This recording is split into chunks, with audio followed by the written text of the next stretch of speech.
The Walker High School 2025-2026 varsity cheerleaders.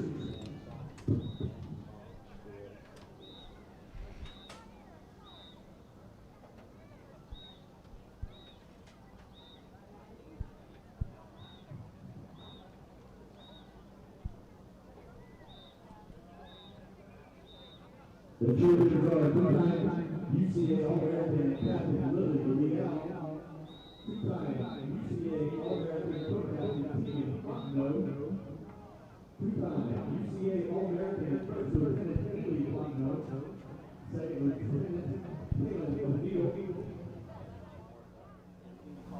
two-time UCA All-American Madison Velasquez, Maddie Gitlitz,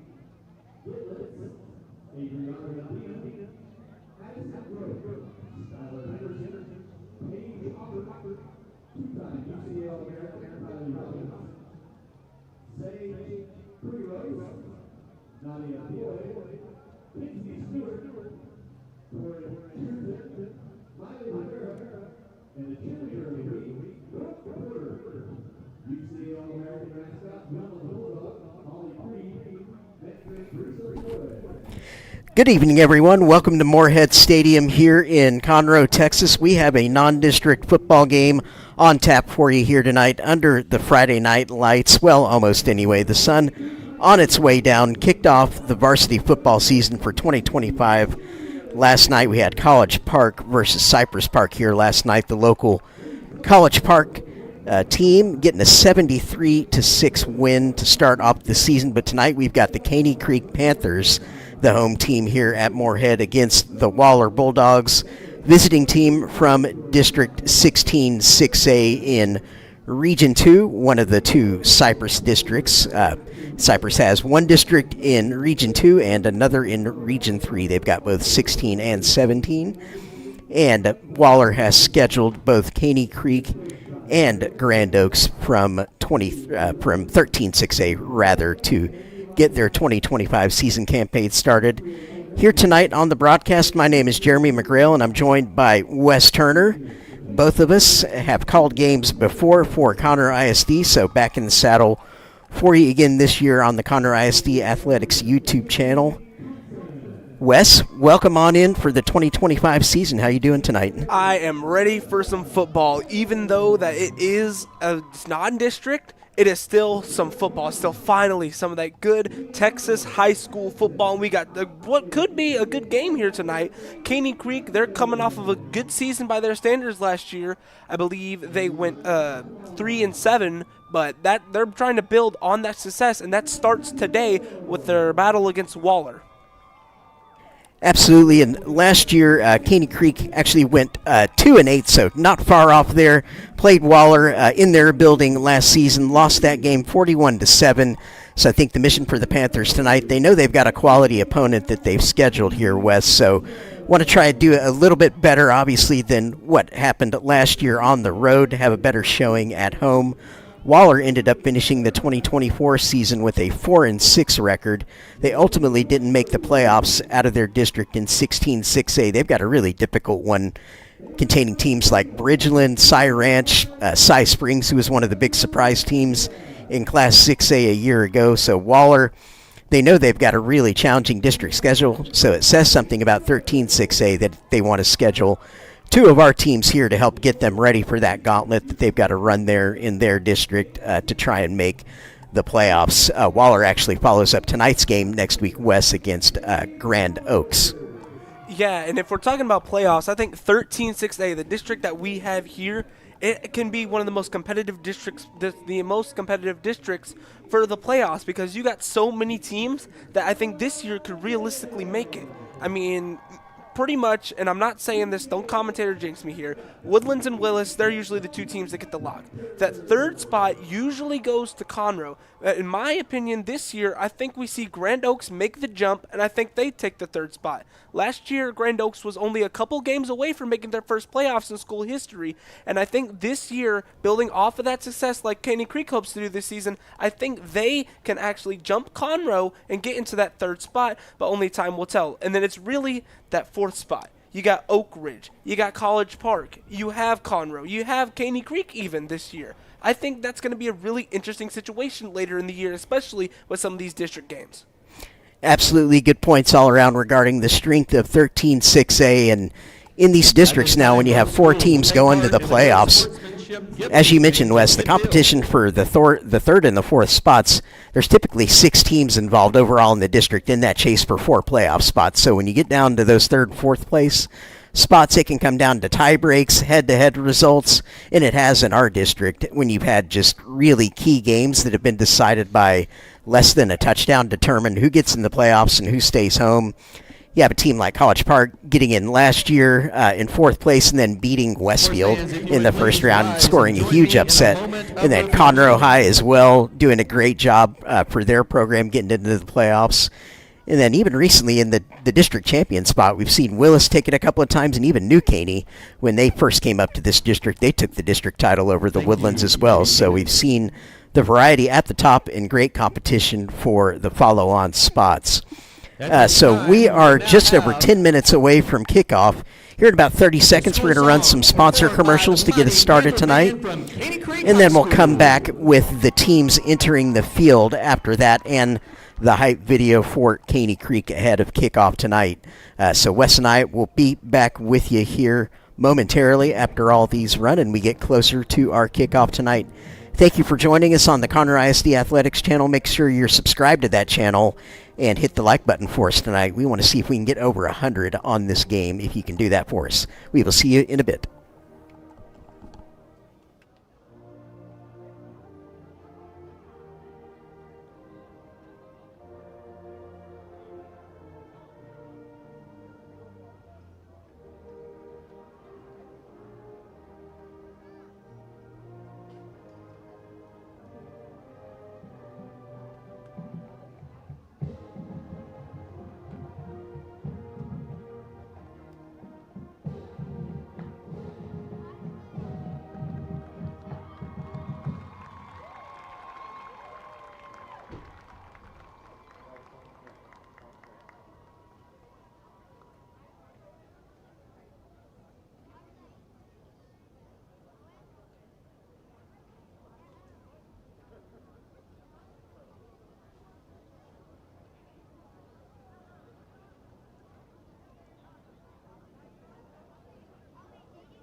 Our orthopedic care is shaped around you.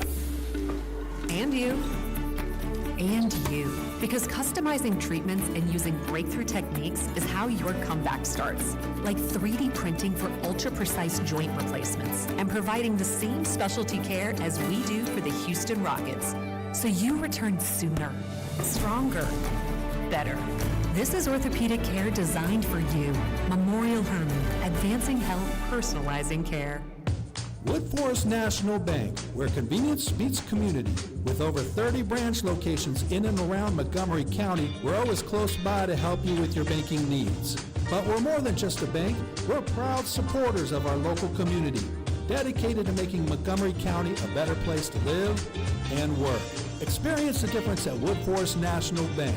Convenient, caring, and committed to you.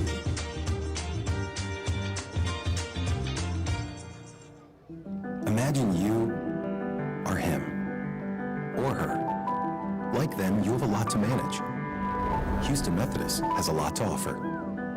Convenient primary care for annual upkeep, personalized orthopedics to keep you going, and a cancer center with the latest technology and treatments, all in one manageable system so you can thrive. That's the difference between practicing medicine and leading it for you. Houston Methodist, leading medicine. Keating Chevrolet is a proud sponsor of Conroe ISD Athletics. We're suited up to equip your team with a versatile Silverado, heavy-duty or Colorado, spacious Tahoe and Suburban, or sporty Equinox, Trax, and Trailblazer. Keating Chevrolet has a large selection of certified pre-owned. After you've left it all on the field, come pick out your next Chevrolet at Keating Chevrolet. Keating Chevrolet is pleased to partner with Conroe ISD for every game, every play, every win. Come visit us today or browse online at KeatingChevrolet.com.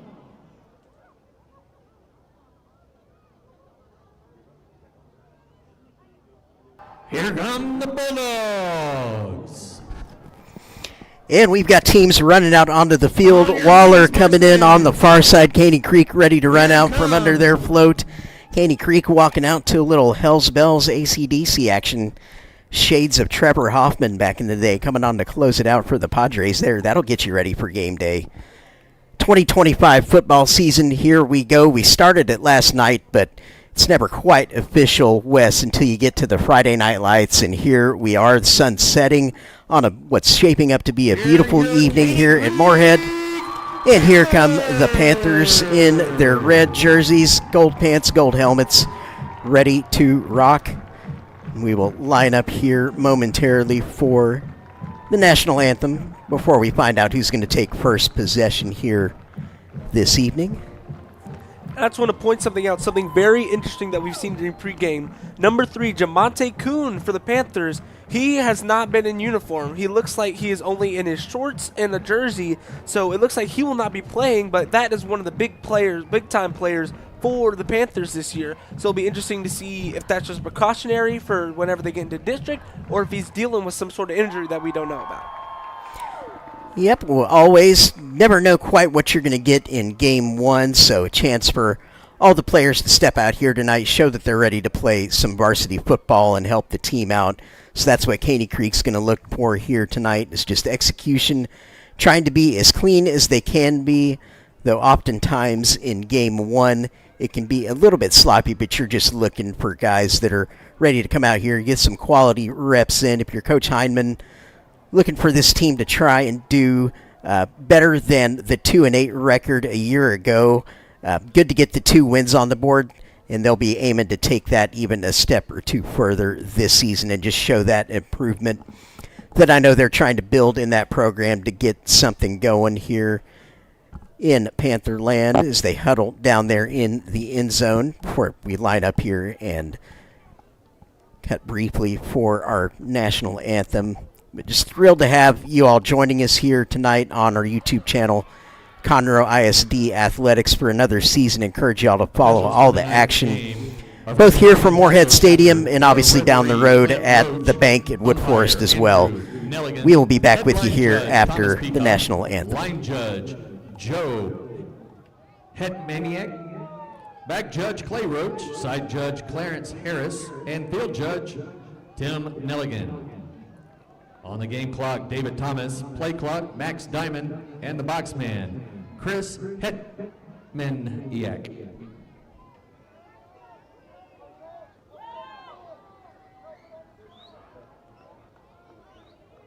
At this time, fans, we ask that you please rise and remove cover as we honor America and all of those who protect it with the playing of the national anthem by the Mighty Panther Band from Caney Creek High School. Presentation of the colors by Caney Creek High School Junior ROTC. Please join me in standing until the colors have exited the field. Thank you.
And with that beautiful rendition of the national anthem, it is game time.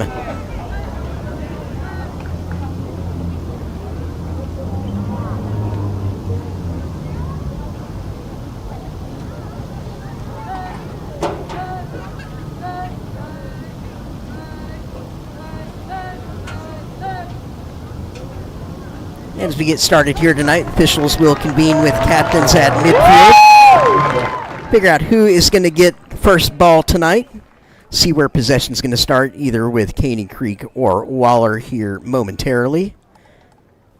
And I will say, one of the things that I noticed about Caney Creek on the sidelines, one of their offensive linemen, it appears to be number 79, Gabe Wynn, is currently carrying a chain. And on the end of that chain appears to be a bottle of pancake syrup. Now, the real question everyone wants to know is it Aunt Jemima or Mrs. Buttersworth? Absolutely. Can't really go wrong either way, but you got to love the heart of a true hog right there, ready to get down to business tonight, no doubt, and rack up some pancake blocks. Many of them, I'm sure, as the goal sheet typically dictates. So our captains move out here to midfield for Caney Creek. So your 2025 captains For your number Panthers 24, receiving, Ellis number 4, Davis. Carson Govro. Number 5, Bakari Worthy. Number 24, Ellis Davis. And number 55, Girardi Number 55, Girani Cornejo. And number 4, Carson Gavreau. Your senior leaders, backed up by another line of player leadership, which is too many to read. There's about 20 of them. Going to shake hands. Waller won the toss, deferred. So the Panthers are going to start with the ball here first. And once again, your commentary team here tonight at Moorhead Stadium. I'm Jeremy McGrail, joined by Wes Turner. We will be taking you through tonight's action. Thrilled to have you along with us. For anyone first joining, make sure you are subscribed to the Conroe ISD Athletics YouTube channel so you can follow along with this entire awesome season that we're going to have for you here with our great teams and athletes in Conroe ISD. Hope you'll follow us all the way through the playoff action later this year. One of the best feelings times of the year to start the high school football season. Wes, what are some of the things you're looking forward to tonight in this game in terms of what you're going to learn about Caney Creek and how they might compete against what is a pretty strong Waller team? I think what we're going to learn is just how these two teams play, how these two teams can handle pressure. Sure, they've played scrimmages, they've had their little endo practices, but this is the first time in real live game action. This is where every weight lifted during the offseason, every yard ran during conditioning, every single play, every hour spent in the film room studying last year's film, every single time that they spent memorizing every single play in their playbook, it's all going to come to fruition here. Absolutely. Ready to kick the ball off is Waller. Back deep for Caney Creek.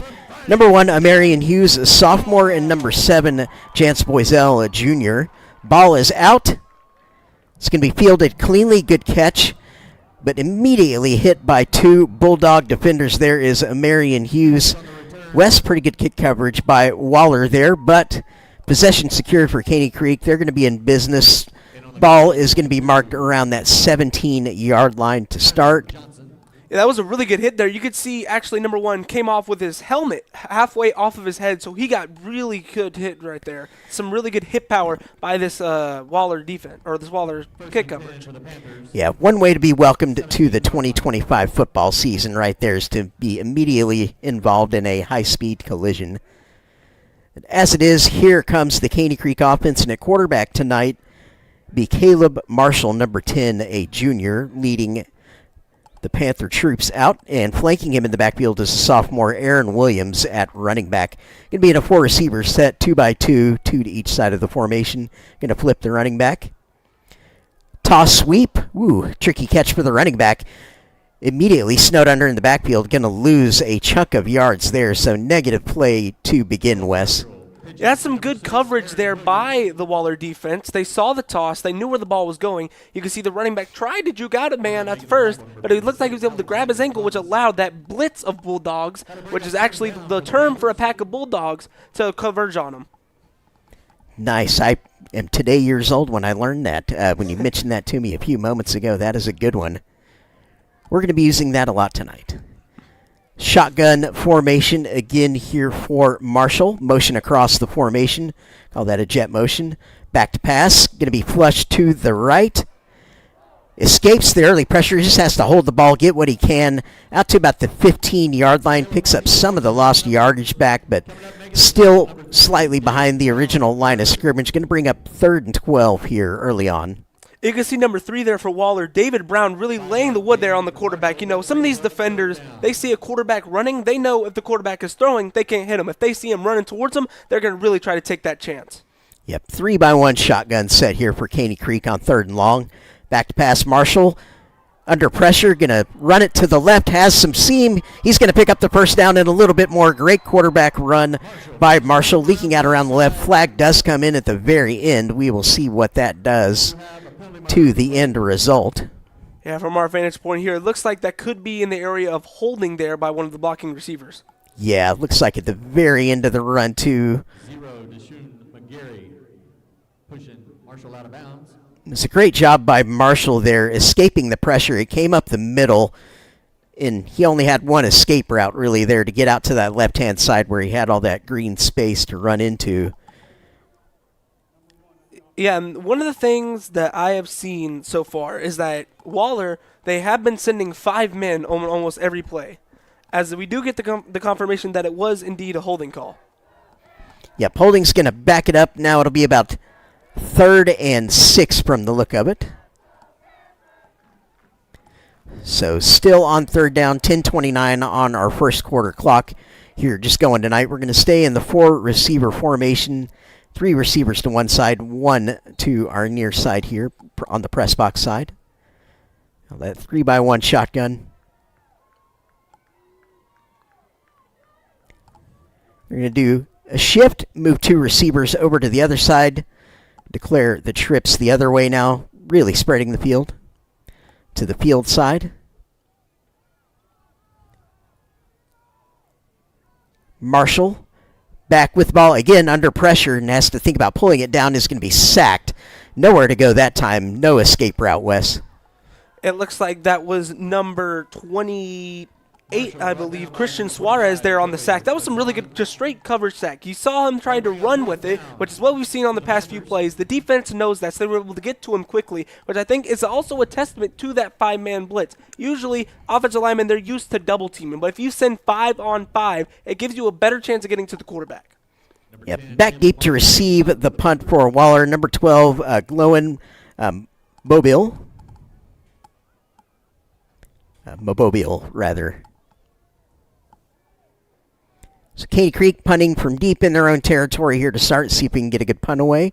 Back to pass on the fake. Underneath caught, but it's going to be tackled immediately. Big time gamble there on a 4th and long. Get the pass complete, but just nowhere to run with that. That was the sophomore Amarian Hughes who fielded the opening kickoff, who was the receiver on that play. Couldn't get loose.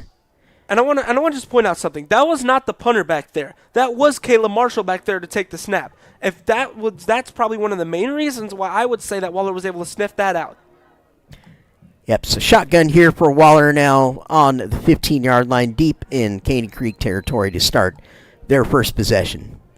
Number 4, TK Gaines at quarterback for the Bulldog, flanked in the backfield by number 11, Robert Carter. Going to flip the running back in the formation. Gaines hands it off, pulls it on the read. Around the left-hand side, has a little bit of space, but Caney Creek does a good job tackling him. Gained about 5 or 6 yards on that run. Just a simple zone read on that. Simple zone read, but you can see before he actually snapped the ball, they went on a clap cadence, and they almost tried to get Caney Creek off sides. Jet motion across the formation now.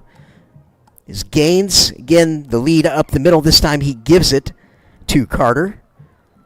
As they try and burrow down close to the first down marker. Going to be just short. Going to bring up a 3rd and 1.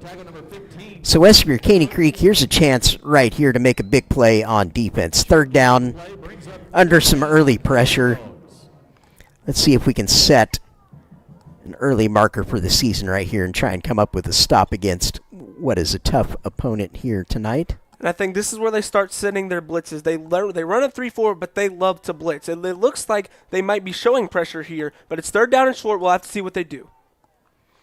Gaines going to take the snap again with the hand of the running back. Wide open lane up the middle, close to the goal line. Where are they going to spot him? Touchdown. They're going to give it to him now. Touchdown, Waller Bulldogs to start. Number 11, Robert Carter is our first touchdown scorer here tonight. So that'll be 6-0 to Waller on the scoreboard. And I think that's going to be the main thing of this game. Caney Creek, like I said before in the previous play, that they run a 3-4. The 3-4 is really where you want to attack the run, especially if you have two good guards, which it appears Waller has. And Ethan Breeden is our kicker on for the extra point. And Wes and I noticed they've got him marked down for 6 positions on the Waller roster, so that is impressive. We were thinking at that point, you probably just go ATH on that one or UTL. Or maybe just add concessions to the list of positions that they put on there. Yes, indeed. They do have Breeden listed as a quarterback, a punter, a kicker, a wide receiver, a tight end, and a defensive back. Will he play all 6 tonight? Only time will tell. That's a bold strategy, Cotton. We'll see if it pays off for him. Absolutely. Love the dodgeball reference. 8:21 to go in the first quarter after that touchdown for Waller to get the scoring started on the night. So Caney Creek, chance to respond here now if they can get this kick fielded and get the offense back out there. Better yet, just run the kick back for a touchdown. That also works. Again, your deep return men here tonight for the Panthers. Number 1, Marion Hughes, and number 7, Chance Boisel. Sophomore and junior back there.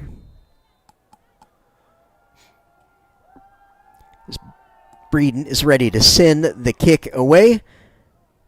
Going to go in the direction of Hughes again. He's going to field it. He wants a return. He's going to try and cut it to the left side, still on his feet, but cut down right around the 17-yard line. Waller doing a good job early on of covering these kicks. Brings it out to the 18-yard line for the Panthers. So here we go. Caney Creek huddling on the near sideline. Offense chance to come back out here, trying to get some positive momentum going, get the chains moving, give their defense a breather, make sure they're not wearing out too early on in this game so they can stay in this thing for as long as possible. Going to come out once again in that 4-receiver formation that they seem to be favoring here so far tonight. Trips to one side, single receiver to the other. This time the trips are to the boundary side of the field. Handoff sweep around the left side. Not much room to work with for Aaron Williams, the sophomore running back, stacked up. There is a flag down on the 20, however, Wes. Not sure if you saw anything there. I didn't see anything, but there was a big pileup, so maybe the refs saw anything. We love to be nice to our referees. They obviously have a better eye on the field than us. They are right in there with the action. So remember, and this is a PSA to all of you at home, be nice to your local referee. Yes, very important lesson. Got very good at being polite, shaking their hands, yes sir, no sir all the time. I'm allowed to say that, by the way. I referee flag football games, so I've been on both sides of the referee spectrum.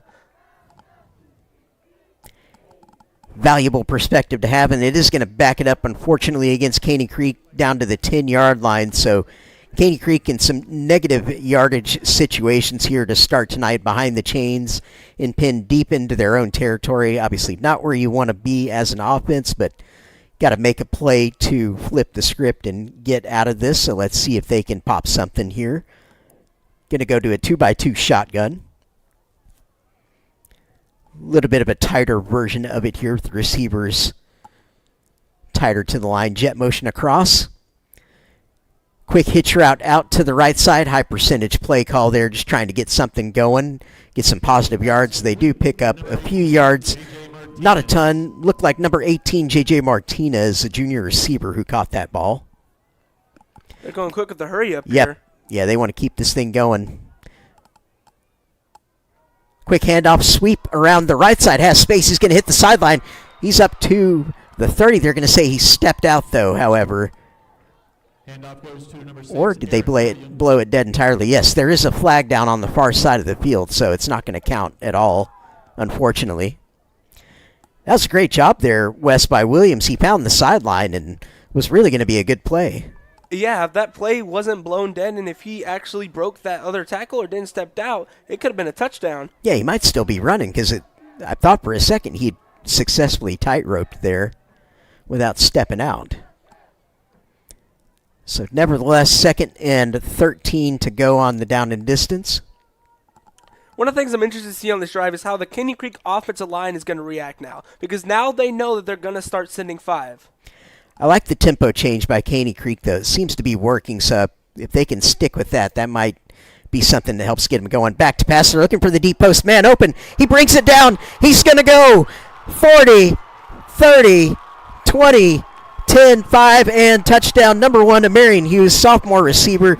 They get him singled up on the deep route. Beautiful throw by Caleb Marshall. That's how you get into a football game, Wes. Yes, and I was thinking as soon as I saw the first play, the first drive from Waller's defense, I kind of knew that they were going to start probably targeting that middle area of the field. Waller is only running 1 deep safety. They're only running a 1 safety high set. So those post routes, those out routes, those go routes, if you have a fast receiver like they have in Hughes, that's going to be some deep ball touchdowns like we just saw right here. And now they're an extra point away from tying this game. Exactly what they needed, just really pinned back deep. Here is the kick.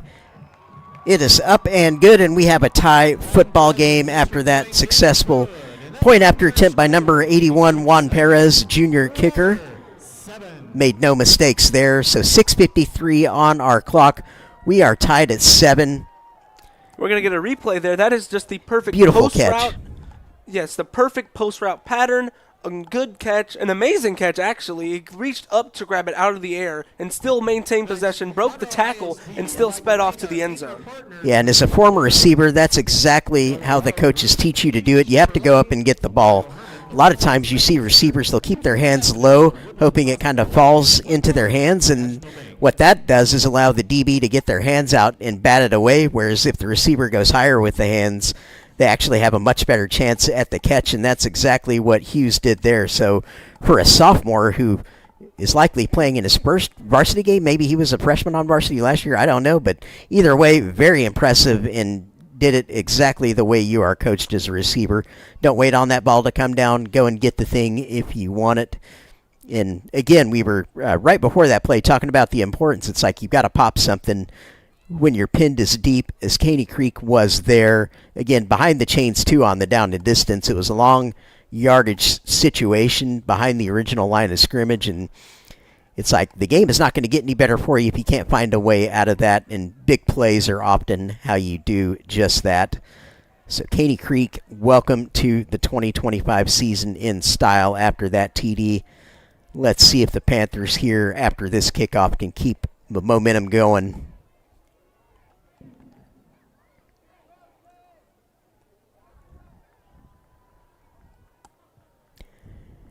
Sends the kickoff. Looks like it's going to go out of bounds. Unfortunately, that'll result in a flag. And this is where Waller is going to have to capitalize. It seems like penalties have been the story so far for Caney Creek. They were backed up all the way down there for, I believe, 2 penalties on that last drive, and now a penalty to give Waller good field position. We'll have to see if the Bulldogs can capitalize.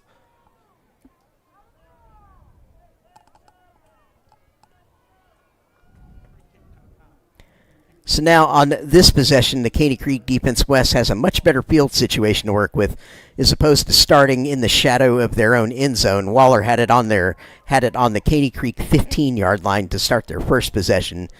So now we get a proper look at the Caney Creek defense with some field to work with. So let's see how they do here. 2x2 shotgun set for Waller. Is Gaines back to receive the snap. Some movement. Let's see who did it first. Looks like it's going to be encroachment on one of the defensive tackles. Oh, or no. Yeah, procedure. Yeah, false start. So they were drawn by the Waller offensive line, it looks like. They're going to back them up 5 yards. 1st and 15 after that mark-off. Back up to the 25. Yes. And I believe I just heard the penalty was an illegal snap, was it not? Illegal snap is what they called, okay. Which I've been in that situation before as a center. You think you hear the cadence, so you move it a little bit, then you're like, oh no. So we'll have to see how that affects them on this drive. Yep. Motion into the formation and back out. Now they're going to hand it off on the inside run. Number 11, heavily involved here tonight, scored the first touchdown of the evening for Waller, Robert Carter, senior. Xavier Martinez. Yeah, and I think he's going to be involved a lot on this drive and these few next drives for Waller because they found out that they are able to get those good 3-4 yard gains because of Caney Creek's 3-4 defense.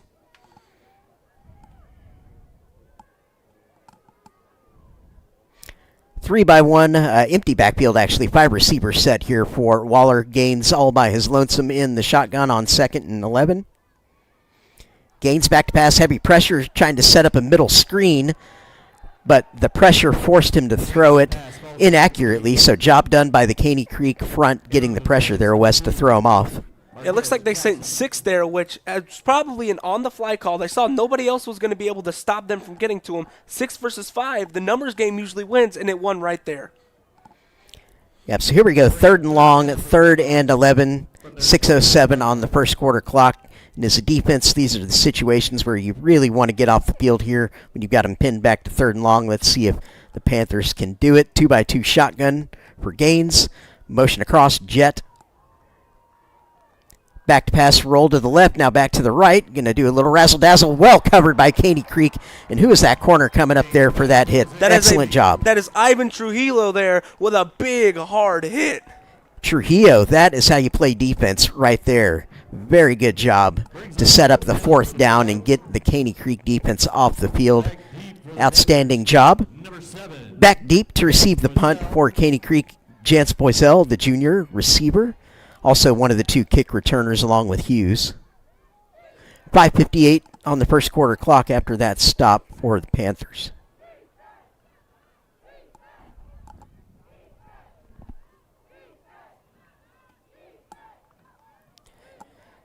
Is Breeden punting the ball away. Going to be a low end over end. Going to bounce. Will be fielded. Going to tightrope up the right sideline by Boisel. Getting what he can before scooting out. Good field position, though, for the Caney Creek offense. Going to be marked. Where are they going to do it? About the 40. Yeah, right on the 40-yard line. Yeah, and unless they change up their defense, don't be surprised if Caney Creek starts taking more shots again to number 1, Amarian Hughes, or to any other receivers. We'll have to see if Waller changes up their defense after seeing that they did get burnt that last time, but we'll just have to see what they do, but I wouldn't be surprised. Yep, good note by you on the last one. Look at this swinging gate style formation here. Let's see if they're going to take another shot.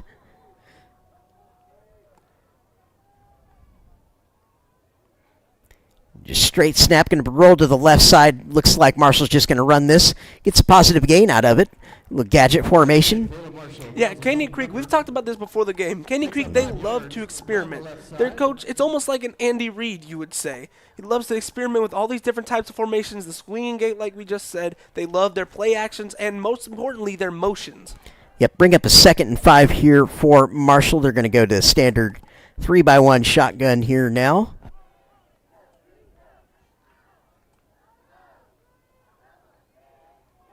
Handoff inside, going to be stacked up right away. Slight loss on it, maybe loss of about half a yard. Going to bring up 3rd and a long 5. 3rd and 5.5. 3rd down for the Panthers. It'll be interesting to see what they do here because with the way that they've been running the ball, they can run for the first down and try to get a few yards and go for it on 4th. Or they can pass. This is really these 3rd and mids, these 3rd and 5s, and 3rd and 4s. These are, in my opinion, my favorite downs of football because you never know what was going to happen, as now we get a timeout by Creek. Yeah, and this kind of down and distance, I like a good drag route combo, preferably crossers, one going across the field one way and another coming the other way where they kind of intersect over the middle of the field, and then you pick the one that pops open. I think that's a good concept to run, particularly out of a tighter formation to give you more of the field to work with on that. Call that a shallow cross. So we'll see what they might dial up here. 3rd medium, it's like not typically going to target deep, but they are in a position on the field where really anything goes for the offense. When you get to this part of the field, we call it the go zone, in that your entire playbook becomes available to you once you get out past about the 40, past your own 40-yard line typically is when you get into that wheelhouse zone in the playbook. So Marshall ready to go back out. So they are going to go into a tighter 2-by-2 formation. Let's see if they run that shallow crosser concept I just mentioned out of it. Do have one dragging. They actually did do it. Marshall rolling right, loses the ball, though. It comes out. Waller falls on it. They are calling it a fumble, with Waller recovering it. The official threw his marker down to signify the fumble. Now signals officially it's Waller football. And that's number 48, Ty Tyron, I believe, that was able to fall on that football. Yeah, Marshall, it looked like there, Wes, was trying to get some yardage around the right-hand side, but had his arm going, and I think he was just making an effort there with his arm. And you might have mistaken that initially for, he's going to try and pass it, but he'd clearly already made the decision to run that. But the way he was kind of moving his arm, just trying to make that effort, it caused, when he got hit, it just made the ball fall out that much easier, unfortunately, for Caney Creek. So here's Waller's shotgun. 3-receiver set, going to motion into the formation. Zig out, going to throw to the left side, complete bullet of a pass to number 5, Alan Haynes. It's an impressive throw there by Gaines. He threw a real fastball. Make it 2nd and 3, Wes. And I just want to point something out. Their quarterback, TK Gaines, has been on the varsity team since his 8th grade year. 3 receivers. Going to hand off left side. There's some movement up top. That's a false start on the offense. I did notice one of the receivers up top there moved slightly early. Not allowed to do that. So that's a nice positive play for Caney Creek. Going to take 2nd and short and turn it into 2nd and 8. And it's only, we still have about 4 minutes left in this first quarter, but it seems like penalties are going to be the story of the game because both teams have had multiple ones that have backed them up. Yeah, and typically early on in the season when the sharpness isn't quite there, we do tend to see quite a bit of that. So here's a trips formation for Waller in the gun. Gaines. Get handed off inside, pull it. Now he's looking deep, has a poster out wide open, caught. He's going to roll forward. They're going to mark him down at the 1. They're saying he was just short of the end zone, but well executed. I believe on the catch there for Waller, Elijah Lewis, I believe, was under that. So they're going to go quick, tight formation. Gaines going to ride that handoff inside, touchdown. Once again, that is Robert Carter. That's his 2nd touchdown of the evening. So both teams here hitting a deep play via the post, West. Yeah, these deep plays, they can really, they are the be-all and end-all in football. And it looks like we're having the makings of a good old West Texas shootout, you could say here, or a cut-and shootout if you're from the area. But we'll have to see how that goes. But, yeah, the post patterns have worked for both teams. We'll have to see if it keeps on working for them. Yep, so here on for the PAT is Ethan Breeden for Waller. Kicks it up and good. 14-7 Waller lead with 3:51 to go in the first quarter. And a couple minutes ago, Wes, you mentioned that the order of business here tonight for Caney Creek might be to continue looking for those matchups downfield because clearly they've got at least a couple athletes out here. So you'd think that's something that it looks like they're going to have to try and continue to exploit because if Waller is going to make the big plays, Caney Creek's got to be able to match that, right? Right, and it'll be interesting to see how that goes on later in the game, how these defenses adjust, if they switch up their formations after halftime, after talking with their coaches. Remember, for high school, they get a very long halftime because we have to have the bands and the color guards and everyone perform. So that is a very key time in the game, a very key part of the game for them to adjust stuff. We've seen teams come back after halftime.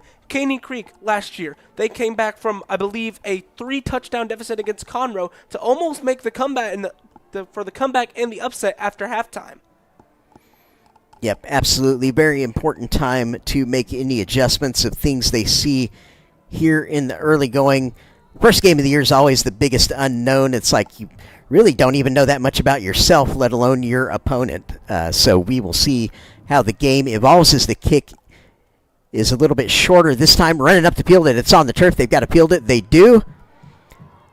Gets what he can and then gets down. A good job there by number 7, Jance Boisel, fielding that cleanly. That was tricky. You often see calamity occur when the ball hits the ground like that on those kind of popped kickoffs that land in between the deep line and the line of upbacks like that one did. It was actually really well done by Breeden, the kicker for Waller there, to land it in that spot. Waller's done a really good job covering kicks so far here tonight. So here we go again, Caney Creek back out with the offense. Caleb Marshall, the junior quarterback, impressively hooking up with Marion Hughes a couple of moments ago for the first points of the season for Caney Creek. Let's see if we got more where that came from. 3-by-1 shotgun formation here with 3:46 on first quarter clock. Going to motion slightly across the formation into an H-back look. Handoff up the middle. No room to run. Immediately plugged up by number 99 for Waller, Ivan Aguilar. By number 99, Ivan Aguilar. And something I just saw there that I think could be a key change for Caney Creek. They added into their formation, into their lineup, number 88, Devin Hodges, who is a tight end, which I believe he will be used to combat those 5 people that Waller continuously send. Yep, so tight shotgun formation here, 4 receiver set for Caney Creek on 2nd and 13. Back to pass is Marshall, flush to the right. Going to get rid of it. The pass is complete out past the 30 to the 32-yard line. Great tough catch there. Took a hard hit. Sending him out of bounds was Bakari Worthy there, Wes. Yeah, I believe it was number 0, Deshaun McGarry, who laid the boom there on him. We've seen some hard hits during this game. They're trying to get out their aggression that they've had from no football over the summer right here on their opponents. High snap. Yep, Marshall fields it cleanly, but ball came out there. They're going to call it an incomplete pass, actually. Pass falls incomplete. That brings up. That's very interesting. That pass was very sideways, it seems. That could have gone either way, as a fumble or as a forward pass, but they're going to call it a forward pass. Yeah, once again, as we mentioned earlier, we're going to trust the eyes that are a lot closer to the action than we are, but that did look very lateral-ish there on that one. So we'll bring up, unfortunately, a 4th and 3. So Caney Creek's going to have to send the ball back to Waller here, maybe. They've already tried to fake 1 punt here tonight. Yeah, but back there right now, the punt is Logan Massey, who is a kicker and a punter. So I think you're right. They may have tipped their hand that first time with the quarterback being back there.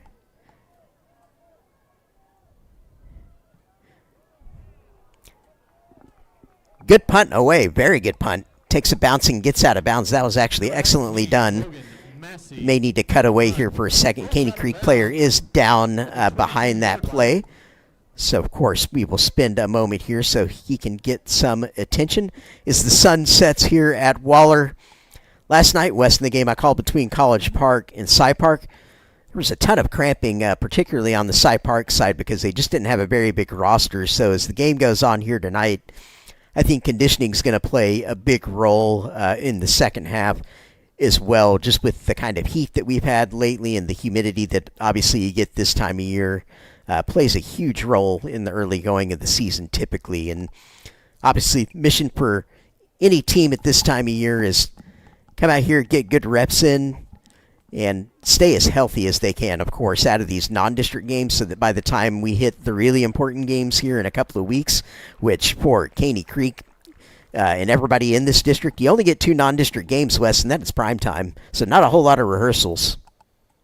Not really, which is why all these games, like you said, they do count. Every single one of these snaps, every single one of these reps, they are very valuable to both teams. Yep, looks like play is ready to resume here after that Caney Creek player received attention on the field. Good to see people off under their own power after that. And so Waller is going to start the possession with 2:44 on our first quarter clock on their own 22-yard line. Can be in a 4-receiver shotgun here to start is Gaines. Back to pass. Going to flare it to the right side on a stick route. Pass complete, but the receiver went down to the ground there. Number 2, Michael Shatanga.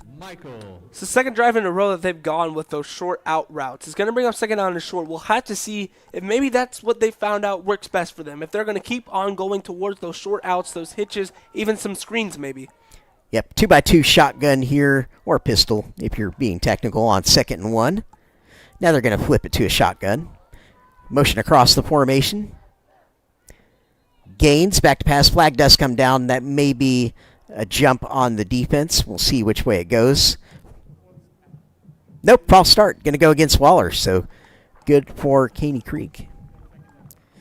Turn 2nd and 1 into 2nd and 6 there, Wes, with 2:07 left on our first quarter clock. And that really does help Caney Creek. We'll have to see what they do here on defense to stop this 2nd and mid. But it seems, like I said earlier, penalties are starting to affect both teams. They have good momentum going, and then it's a false start. It's a holding. It's an illegal snap or something else. All right, very tight formation here, at least initially from Waller. Looks like 3 receivers set, showing a bit of a power look in the backfield. Going to toss sweep left side, trying to get some lead blocks down, but Caney Creek, great job stringing that out. Excellent play there. Who is that, Wes? Number 9. That is Cutter John there. Cutter John for Caney Creek, making a great football play. Just showing great effort getting to the sideline. Not going to let the Waller man turn the corner. It's Cutter Jan, my apologies. Cutter Jan. Get our emphasis right on our syllables. It's our week 1 too, so you can't blame us. 3rd and 4. Tight formation. Shotgun gains. Again, they're going to go underneath now on the counter, but swallowed up whole in the backfield. Dane Cook, take a bow. That's how you do it on defense. Excellent, excellent play to bring up 4th down. And that was an interesting play there. They faked the pitch, but it looked like he actually turned back for an inside zone play. Yeah, exactly. It was kind of a counter trap style motion there in the backfield from Waller, trying to catch Caney Creek cheating on that pitch / sweep action and then trying to get him back the other way. But Cook just smelled that one out immediately and blew it up. Excellent, excellent defensive football by him on that play. Snap back to Breeden, who sends it away deep to Boiselle, who catches it cleanly, has some room around the right, going to get on the plus side of the 50. So Caney Creek in business, and Wes, is an offense. When you get this kind of field position, you have to do something with it points-wise. It's like field goal is the minimum target, but obviously as an offense, you're only thinking about 6. Right, you're only thinking about 6 field goals. They don't really cross your mind until it's about 3rd down and you're in that 30 to 20 range, depending on how good your kicker is, how strong your kicker is. So 2x2 shotgun here for Marshall coming out in the formation on the 1st down. Great field position. I would think about taking a shot here personally. Let's see what they do. High snap again. Marshall can't do anything with it. He's just got to keep it from going over his head, which he did. But again, Wes, getting in these negative yardage situations, it seems like Caney Creek, whenever they've touched the football, they've been behind that initial down marker, which is obviously not where you want to be. Yes, and that was number 25, Joey Bazan there, as we have another timeout, it looks like, by Caney Creek. First quarter ended on that one. Oh, first quarter ended. Yep, so we don't have very far at all to go field-wise. They're just going to move it a few yards to reverse side, so now Caney Creek will be moving towards the video board when they flip the field here in a moment.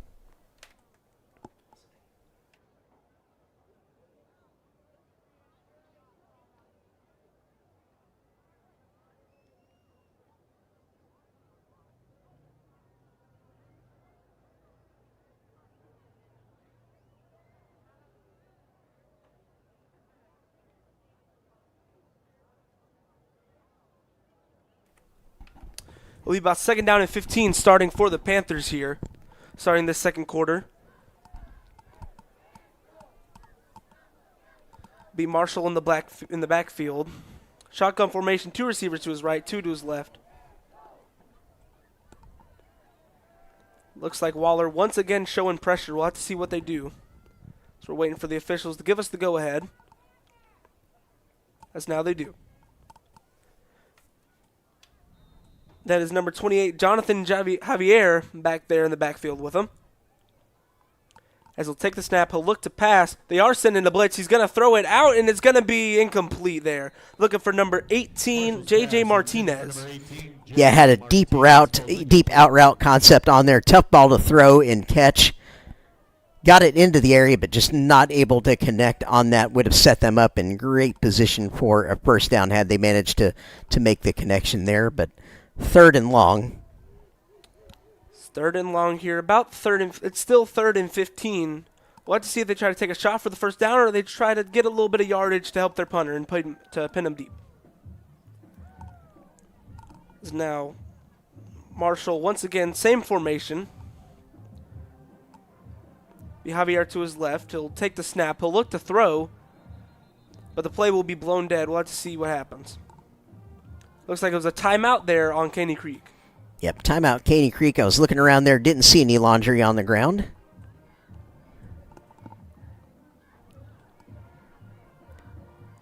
Waller leading 14-7 here so far tonight. Wes, what are your initial impressions after that first quarter? I think for this first quarter, I think we are in for a really good game. And I think Caney Creek, like I mentioned in the pregame, they're trying to build off of what happened last year. You can tell that this is a different Caney Creek team than what we have seen in past years. And they're trying to prove that. Yeah, my initial impression here is they've come out, and I think the most encouraging thing I've seen is they've made stops on defense. Because Waller clearly has some capable players on their offense, so I think it's a really good sign that Caney Creek's able to come out here tonight and get some stops for the defense. So I feel like if the offense can clean up the negative plays and the penalties, they might have something going here tonight. And Marshall will take the snap from the shotgun with Aaron Williams, the sophomore, to his right. 2 receivers to his right, 2 to his left. He'll move over to the left side, actually. Send his man in motion. He's going to take the snap. He's going to look to throw. He's going to roll out. He's going to have some running room. We'll have to see if he gets the first down there. He won't be able to get quite there, but it'll set up about a 4th, and it looks like they're going to mark him out at about the 44-yard line. So we'll have to see if they punt or if they go for it here. Yeah, definitely in the zone where you can have a real good think about keeping the offense on the field, and I believe they'll do it. Marshall not showing any intent so far to exit the field. Offense looking like they're going to go for it. I think they're getting some affirmative signals from the sideline here, Wes. 4th down and 6. This is a big play here early in the game.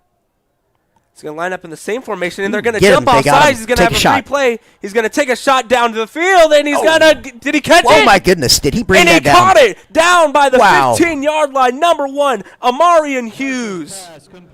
An amazing catch there by the sophomore.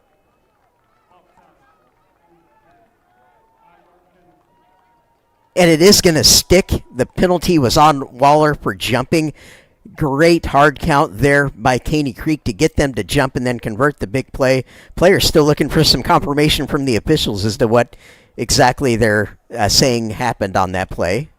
Now, wait a minute. They're saying the play was blown dead. So even though they took the shot and he caught it, either Caney Creek declined the penalty or there's something 4th and else. 1. Before the 1, it's going to be a handoff, and he's going to be swallowed up in the backfield for a loss at about the 45-yard line. Huge play by Waller. Yeah, just no chance on that one. Waller knew exactly what was coming, got a ton of bodies into the backfield to stop that.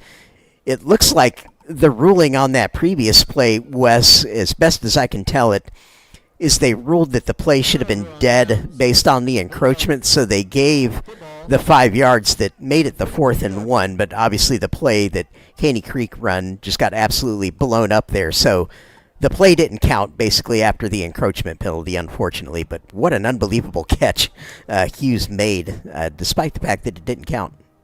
Gaines will take the snap. He'll look to throw, and it'll be incomplete. Pass intended for number 2 there, Michael Shatanga. Singe. A big thank you to our PA announcer here at the stadium, who, unlike us, has the ability to correctly pronounce the players' names, apparently. I'm going to disagree with it now. As now, same formation here. 2 receivers to his left, 2 to his right. Caney Creek in their traditional 3-3 stack, 1 high safety. Take the snap. It'll be an RPO. It looks like he was looking for his man, wasn't able to get him just a little bit low. Yeah, tried to whip that slant in there to number 12, Gloin Mobile. Pass falls incomplete. That brings up 3rd down for the Bulldogs. So it'll be 3rd down and 10 here. Yeah, chance to get off the field here, Wes, again for Caney Creek. Big down, obviously, here. This is big for Caney Creek because they've been able to get these 3rd down stops.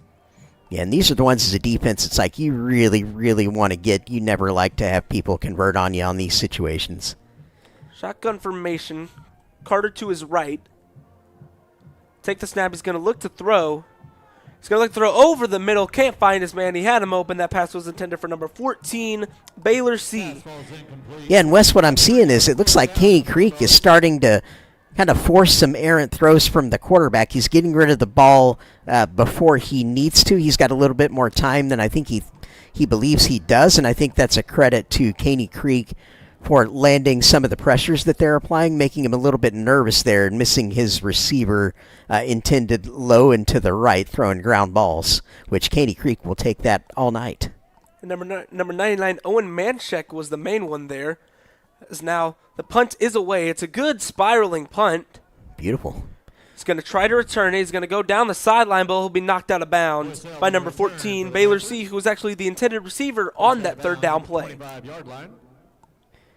Yeah, Boycell there doing a good job fielding those punts tonight so far.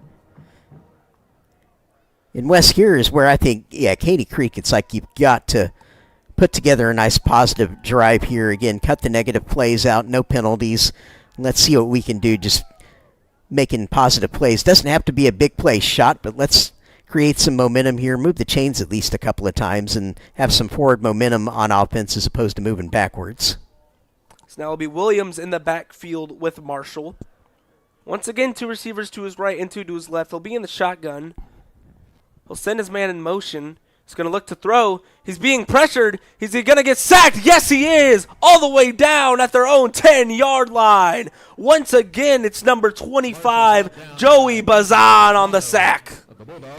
Yeah, just having a lot of success getting around the edge there. There was nothing Marshall could do with that. Tried to spin away from it, but quickly realized there was absolutely nowhere to go with the pressure applied around the edge by the Waller defense. And I think those adjustments you were just talking about a few minutes ago are going to come in really handy here when we get to halftime, but a while to go before that point here. So they try to draw him off sides, but it looks like it's going to end up going on Caney Creek. It looks like the right guard moved. Yep. Defense moved, but they didn't come all the way across, and the offensive lineman reacted to that, unfortunately, for the Panthers. So another backwards movement there on the downstick, not the way you want to go. As now, for the between the line of scrimmage and the first down sticks, it's like I-45 traffic. It's backed up all the way. As now Marshall, he's taking the snap. He's going to look to throw from his own end zone. He'll take the. It's going to be screen pass, but he's going to get clotheslined there by number 7. That is Caden Key, looking like some WWE out there. A giant clothesline. Yeah, Aaron Williams did a good job fielding that screen pass from Marshall, trying to turn the corner there. I mean, got some yardage, got at least a little bit further away from their own end zone, but we got 3rd and 18 to go here, Wes. 3rd and 18. They'll probably try to take another one of those deep shots here. As now it's trips left for the Panthers. Send his man in motion, number 7. He'll take the snap. He's going to look to throw. It looks like it's going to be another screen pass. And this one looks like it's safe. He's going to try to break some tackles, but he's only going to get about 2 yards. Another good stop there by Waller. These teams, they're really trading back stops. They're trading stops. This has been a really good game if you're into some defense. Yeah, exactly. Both teams able to come up with the stops, and I think Caney Creek using the screens there for a couple of purposes. One of those reasons, just high percentage play that they can complete easily, and the second reason is because of that pressure that Waller's been bringing, so the screens can help slow down some of that pressure that we've seen Waller bringing around the edges, but those screens need to hit and be successful, so we'll see if Caney Creek on offense continues to use those screens to try and offset that pressure from Waller as the punt goes away here. Looks like it's going to be ball's loose. Ball's loose, and looks like it's a foot race to who's going to get it, and the ball is still loose. Who's going to get it? It looks like it's going to go out of bounds. Who got it? Whose ball is it on the muffed punt? We'll have to wait for the officials' review and the officials' confirmation. This will be big for Caney Creek if they have it. And we were one step away there, Wes, from needing some Benny Hill music to start playing with the way that ball was squirting around on the field. And with that weird shape, I mean, you never know which way that thing's going to move. Caney Creek, Wes is signaling like they believe they've got possession, but we haven't seen an official signal yet.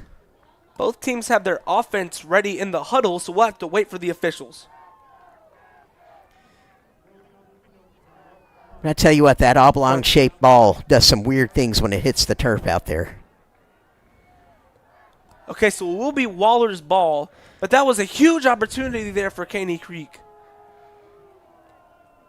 As now you can hear the boos from the home team crowd as they we are wanted that. here at Moorhead Stadium, just in the shadow of Conroe High's campus, but due to location, it is also the home stadium for the Caney Creek Panthers. Yep, Coach Hindman looking for some explanation there.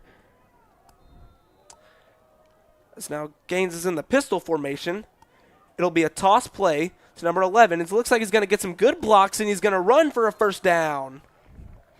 Yeah, and here, Wes, it's important for Caney Creek. Don't be discouraged by the play that didn't go your way just a minute ago. Make sure you don't allow a big play as a result of the fact that you're mad about that. So stay focused, keep playing defense like you have for basically the entire first half so far. Don't give up a cheap score here ahead of halftime. They initially had it at 2nd down and inches, but it will be confirmed as a first down. As now Gaines will take the snap. Looks like a little swing pass to the running back. He's going to try to break some tackles, but he won't be able to as a whole host of Panthers get him at about the 33-yard line.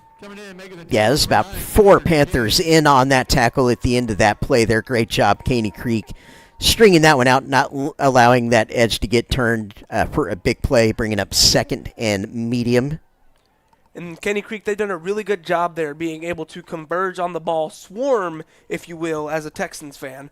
But now Gaines, same formation that they've been running pretty much all night. Shotgun formation, 2 receivers to his left and right. He's going to send his man in motion. He's going to take the snap. He's going to look to throw. He's got some time. He's being chased. He's going to throw, and it's going to be incomplete. Pass intended for number 2, Michael Shinge, as the pass is he caught the ball, but he stepped out of bounds. Yep, and once again, pressure applied on Gaines by Caney Creek, forcing him to do something that was not his first read with the football, not his first choice on that play. So the Panther defense dialed in well here so far. Just got to keep continuing to make Waller work for everything that they're getting here tonight. Now Empty backfield. Yeah, empty formation here. 2 receivers to his left, 3 to his right. He's going to take the snap. He's going to look to throw. He's got time. He's got a lot of time. Now it looks like he's going to try to run for it. Maybe try to make for him resist. No, he's really going to run for it, and he's going to get the first down. And that's what you like to see. This really gets a team going. A quarterback with a nice physical run there for the first down to keep this drive alive. Yep, and Caney Creek there, Wes, brought a delayed pressure, had a free man in through, didn't quite get the angle he wanted in the backfield, and that's what allowed Gaines to get loose there for the first down. Same formation except in the empty backfield, except 3 receivers to his left, 2 to his right. He's going to look to throw. Another one of those quick outs is going to be there for number 15, or number 14, apparently, or sorry. And he's going to be tackled at about the 48-yard line. So bring up 2nd down and medium, which once again, that play right there, it showed just how good this Caney Creek defense is as seen to the ball and converging on the ball. Yep, Waller operating more out of this empty set shotgun now with Gaines all by himself in the backfield, trying to spread out. Caney Creek isolate some matchups. So now he's going to look to throw. He's going to look to run again. He's got a little bit of room, as now he's going to try to make some men miss, and he will, and he's going to stay on his feet for a first down. Yeah, Gaines here starting to tap into his legs a bit more and find some space. Roaming out of that empty set with everyone out in coverage. He's finding some green grass to get into there, Wes. Gaines and Marshall have both shown off their legs so far in this game. It looks like it's either going to be 3rd down and inches, or nope, they're going to give them the first down. Yep, Chainsville moves become up to 6 minutes remaining until half. Now they're back to that shotgun formation. It's going to be a handoff, and he's going to have a little bit of room, and he's going to start breaking some tackles, and he's going to get to about the 39-yard line, as it's going to bring up 2nd down and 4. Yep, just taking a profit there. Good solid 5-6 yard gain on first down, and that's something that Caney Creek needs to do a lot more of themselves. Just get that positive first down play out of the chute there. They have been feeding Carter tonight. It's now 2nd down and 4. Gaines will take the snap. He's going to look to throw deep. Is he going to be able to get his man? And he will. A first down catch there by number 5. That is Allen Haynes, the first time I believe we have called his name tonight, as that gives him deeper into Panther territory at about the 28-yard line. Now, this is where you want to try to take some shots to the end zone, no? Yeah, I think for Waller, they're doing exactly what they want to do, just steadily moving the chains, plenty of time left, just business as usual. They can do about anything they want here, given the down and distance and location on the field. 2x2 shotgun motion across the formation here. He's going to take the snap. He's going to look to throw, find his man over the middle, and he's going to break some tackles, it seems, but he's going to be converged again by Caney Creek, but not before getting inside the 10, setting up 1st and goal. This is what we have seen so far. They have been able to pick apart this Caney Creek defensive team so far this drive. Yeah, and you have to think some fatigue is also setting in on the Caney Creek side. They've had to play a lot of defense here in this first half because aside from that one big play touchdown, Caney Creek has not been able to do a whole lot on offense. Gaines will take the snap. It looks like he's going to be a keeper, and he's going to throw it, and it's going to walk into the end zone for a touchdown for the Bulldogs. Number 12, Glowin and Mobile.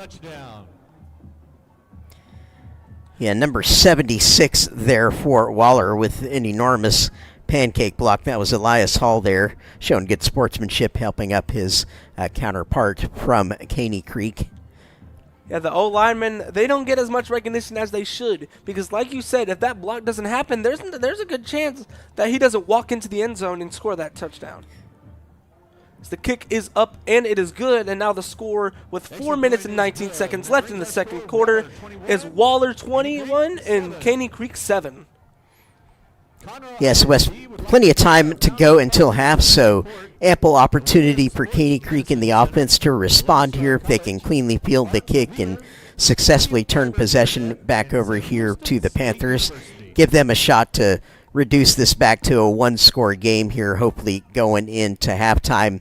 If you'll recall, to start the game, Waller won the opening toss but deferred, so Caney Creek received the opening kickoff. So to start the third quarter, Waller will receive, so that makes the end of the second quarter here, given what we just saw with Waller scoring, all the more important for Caney Creek West because I was about to say Willis. Waller will start the third quarter with the ball, so Caney Creek really has to make this possession count here to end the half.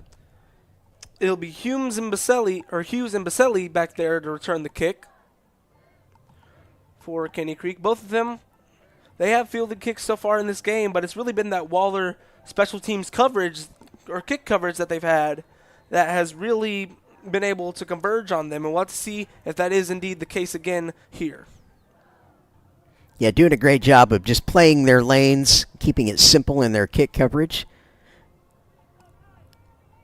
See if they send it deep or pop it in the no man's land. They're going to kick it deep.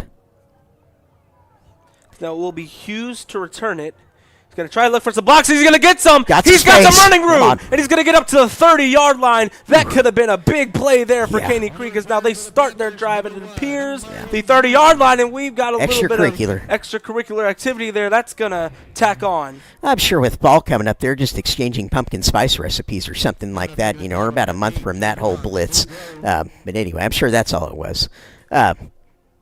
But yeah, he one had block. Yeah. One block there was.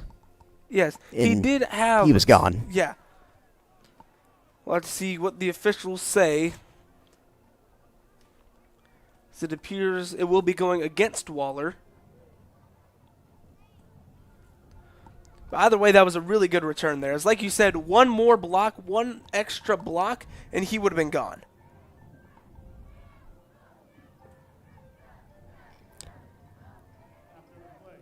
All right, so sit rep here on the field. 4:11 to go on the clock in the second quarter. Plenty of time for Caney Creek. No reason to panic or to rush at all. We getting bonus yards here? That is a huge amount of bonus yards there, as it was an unsportsmanlike conduct play that's right, on Waller. As now Caney Creek will start this drive at their own, I believe that is their own 46. I feel like every time we see that, Wes, there's always offsetting, so I just assumed that would be the case. I didn't expect Caney Creek to get that bonus, but yeah, they will happily take it. As now Marshall in the shotgun, he's going to send his man in motion once again. So now it's going to be a handoff. He's going to try to cut back upfield, and he's going to get right about to the line of scrimmage, if not losing a yard. And as much as we've talked about Caney Creek having good coverage on defense, it seems like Waller is trying to show that they have that too. Yep, they're doing a great job, and in particular on first down. Granted, Caney Creek is helping them quite a bit. So for me, the main adjustment in the halftime locker room for Caney Creek is let's figure out what we're doing on first down and just make some positive plays and get ahead of the chains, because that yard marker keeps going backwards on first down, and that just makes it really difficult on the offense. Now Marshall, 2 receivers to his left, 2 to his right. B. Williams in the backfield. He's going to take the snap. He's going to look to throw. Now he's going to look to run. Maybe he's going to throw on the run, and he's going to be incomplete. Pass intended there for number 5, Bakari Worthy. Yeah, and it was in the breadbasket there, but he was kind of sliding at the same time, so a tough catch to bring in when you lose your feet like that. But, almost had it, and it would have been a first down where he was sliding. And now this is a huge play here for Waller in general, because let's not forget, they get the ball coming out of halftime. So if they are able to stop them here, run down the clock, and score again, they get the ball back at halftime, so they have the ability to go up 2 more scores. As now Marshall lined up, shotgun formation, same formation as we've seen most from Caney Creek tonight. He's going to take the snap. Waller's going to send pressure, and it's going to be off the hands of his intended receiver, number 6, the running back, Aaron Williams, as now it is 4th down. Yep, so 4th down, and this is officially what we call danger zone in the progress of a football game. Waller just scored to go up by a couple of possessions, and now Caney Creek is in a position where they've got to punt it back to them with 3 minutes on the clock before halftime. Caney Creek's done a great job keeping themselves in the football game for most of the first half, and they've got to make sure here, Wes, that they don't let it get away from them going into the locker room and let Waller into the end zone again. Remember, last time was a muff punt. Short this punt, one yeah. is a short punt. But it's favorable bounce. It's going to get a Caney Creek roll to about the Waller 22-yard line. That's a good roll there. Yep, very positive outcome there. The punt did not go particularly high or far initially there, but got a great bounce and roll to pin Waller back 21-yard line, actually closer to the 22-yard lines where they're going to mark that to start their possession. So 78 yards away from the end zone with 2:59 left until half. Critical juncture in the football game for Caney Creek here. They've got to keep Waller within an arm's length distance going into half to feel good about themselves and feel like they can come out, make some adjustments, and compete in the second half. 2:59, and Waller has their 3 timeouts as now Gaines will be lined up 3 receivers to his right. It's going to be a play action, but it's going to be broken up there. Great play by number 24 for Caney Creek. That is Ellis Davis. I have him starred on my roster because we have seen before that he can make big plays just like he did right there. Absolutely. Great anticipation of that route. Sold out for it and dove Superman style to bat that one away. Great pass broken up there by Davis. It's now same formation. 3 receivers to his right, 1 to his left. Big Carter to his right as well. As Gaines will take the snap. He's going to look to throw.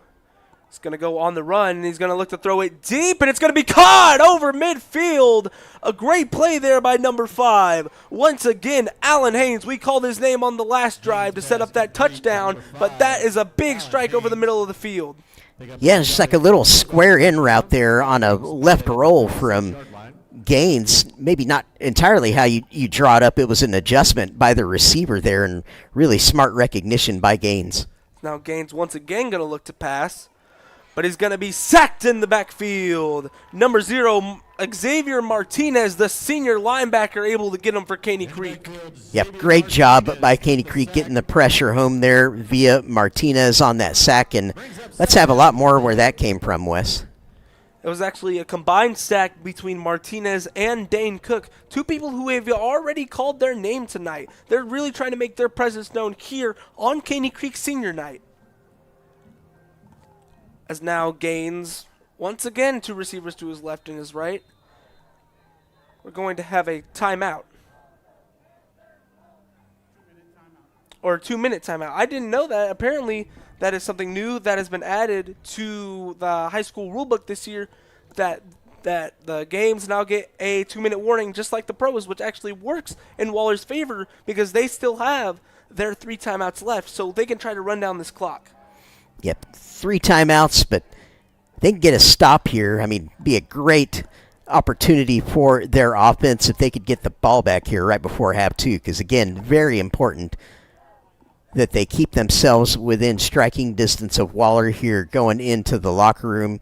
Got Waller back into second and very long situation here, 2nd and 17 when play resumes. So great chance for them to keep Waller at bay, get the ball back hopefully with a chance to maybe make something happen, but really the main objective for Caney Creek here is just keep Waller off the scoreboard by any means necessary. And we just saw the fan cam as shown just then. But we want to say thank you to all of our fans currently watching from your snug little homes there, on your TVs, on your phones. Thank you for tuning into this broadcast, as now it'll be a split back formation for Waller, something that we haven't seen tonight. So now Gaines is going to send Carter in motion. He's going to look to throw. It's going to be Statue of Liberty, but it's going to be blown up in the backfield by a whole host of Panthers. The ball came out. It's going to be a scoop. The blade was not whistled dead, and that is number 14, and he is going to run into the end zone. We'll have to see what it is called. It looks like his helmet and the ball came off. There is no official signal yet. Xavier Martinez. And the officials bring it back. Looks like they're going to rule that he was down. Either way, a huge play. Excellent play by the Caney Creek defense. And you mentioned it, Wes. Yeah, razzle-dazzle there, trying for that little backwards Statue of Liberty style handoff, trying to fool it. But, I mean, Caney Creek was all over the backfield, so they weren't fooled by anything going on there. So that completely backfired on Waller to set up a 3rd and 24.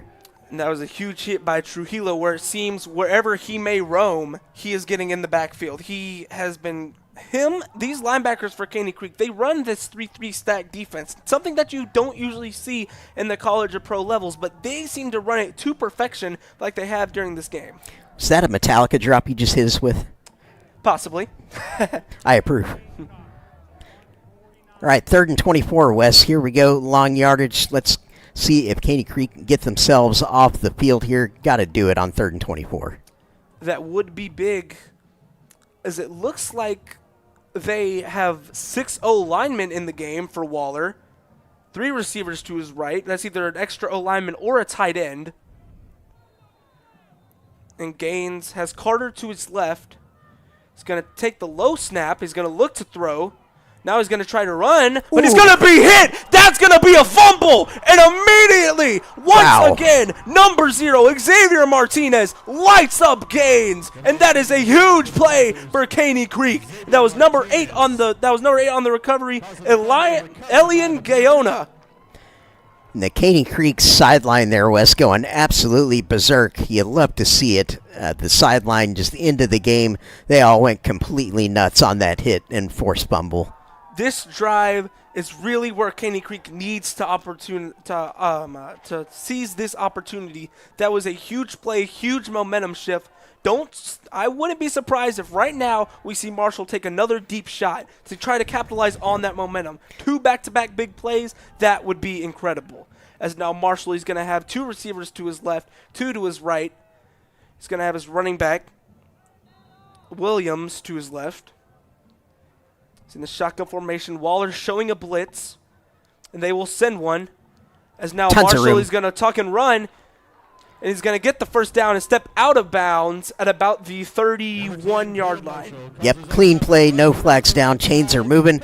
Great job by Marshall. It's like, don't take any unnecessary risks. That right side parted like the Red Sea when he went around there, Wes. Yes, and now Caney Creek, they don't have any timeouts left, so getting out of bounds was the best option for them.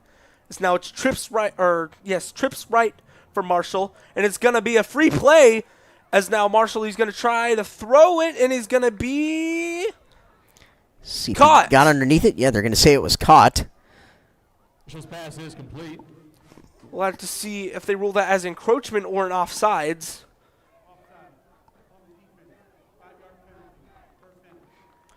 So it's going to be offsides, but it looks like Caney Creek will decline the penalty.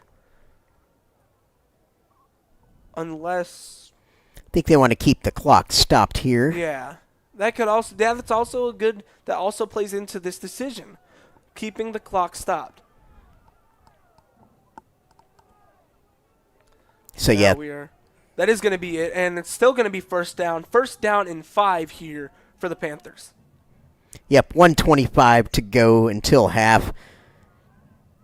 Just outstanding opportunity for Caney Creek here to get some points on the board after that excellent defensive stop a moment ago.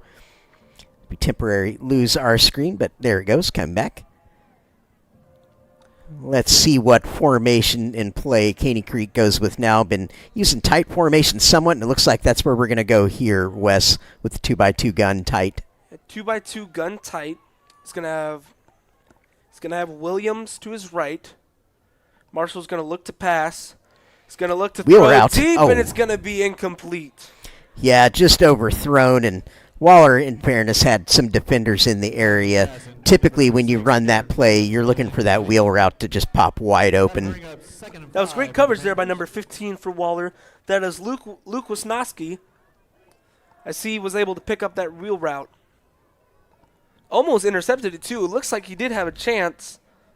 As now, once again, Marshall, shotgun formation, Williams to his left, 2 receivers to his right, 2 to his left. Second down and 5. He's going to send his man in motion. He's going to take the snap. Look to throw. Now he's going to look to run, but he's going to be swallowed up in the backfield. Another huge play by this Waller defense, which if they can get a stop here, that would be amazing for them. Yeah, so Caney Creek, no timeouts left, Wes. So clock is running, of course, as they reset the ball and the play. Caney Creek taking their time. No, now they're wanting to speed up a little bit faster, getting some signal from the sideline to kind of up the tempo, but yeah, still taking their time. Play clock down to about 10 here now, Wes. So now it is third down and 10. Once again, same 2 receivers to his right and left. He's going to take the snap. He's going to have a little bit of time. He's getting converged on. Another big hit there. This Waller defensive line so far, this drive has been getting to the quarterback. Yeah, and unfortunately now, obviously out of the range here, Wes, where you could even think about kicking a field goal. It's now, it looks like, no, they are going to try to kick a field goal. Wow, this is a 52-yard field goal. It's number 81, Juan Perez. Surprised Waller doesn't have somebody back there trying to return it. So we will have to see how this kick is, and it looks like that is what they're going to do. High snap is a little bit high. It's gonna be returned now. Yep, now they got to go make the play. Got to get him down. As he's going to take it out to the 30, the 40. He's going to try to break some tackles, but he's going to get tackled with about, I believe, 000s on the clock, as that will take us into halftime. Your score being Waller 21, Caney Creek 7, and we will step away so you can enjoy the marvelous halftime shows between the Bulldog Band and the Panther Band. Yeah, that was a fun first half of football. Waller taking that 21-7 lead into the locker room. Wes and I will be back with you for the third quarter. I'm going to turn up the field mic for y'all so you can hear the great shows from the bands and drill teams.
Set one.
After our halftime festivities, ladies and gentlemen, we are back here ready to call some second half action, as it seems like the teams are getting ready to line up and run out their tunnels.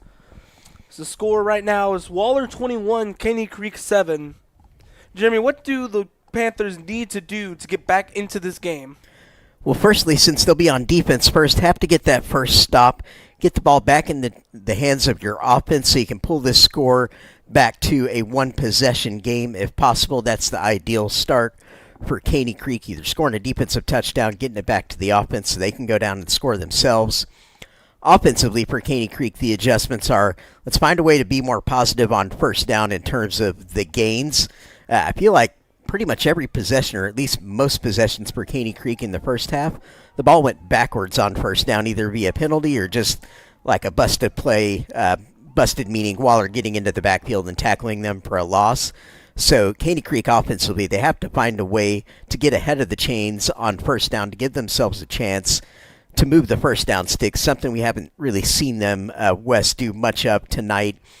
Of course, their one score that they got for Caney Creek came on a huge pass play to Marion Hughes on a really nice hookup from quarterback Caleb Marshall there. It was a junior to sophomore connection down the field. Outstanding play. So need to see if Caney Creek's going to dial up more of where that came from in terms of trying to isolate Hughes on a favorable matchup, or just being more meticulous, methodical, moving the chains. But either way, have to get ahead of the chains on the first down and stop moving in a negative direction there. But first order of business, keep Waller off the scoreboard so the game stays at arm's length where it is now, and you give yourself a chance to stay in this football game as we move into the fourth quarter. It's like, I think if you told Caney Creek going into this game, Wes, if you can get to the fourth quarter and still be in the game, they would have pulled your arm off taking that deal. So let's see if they can do it.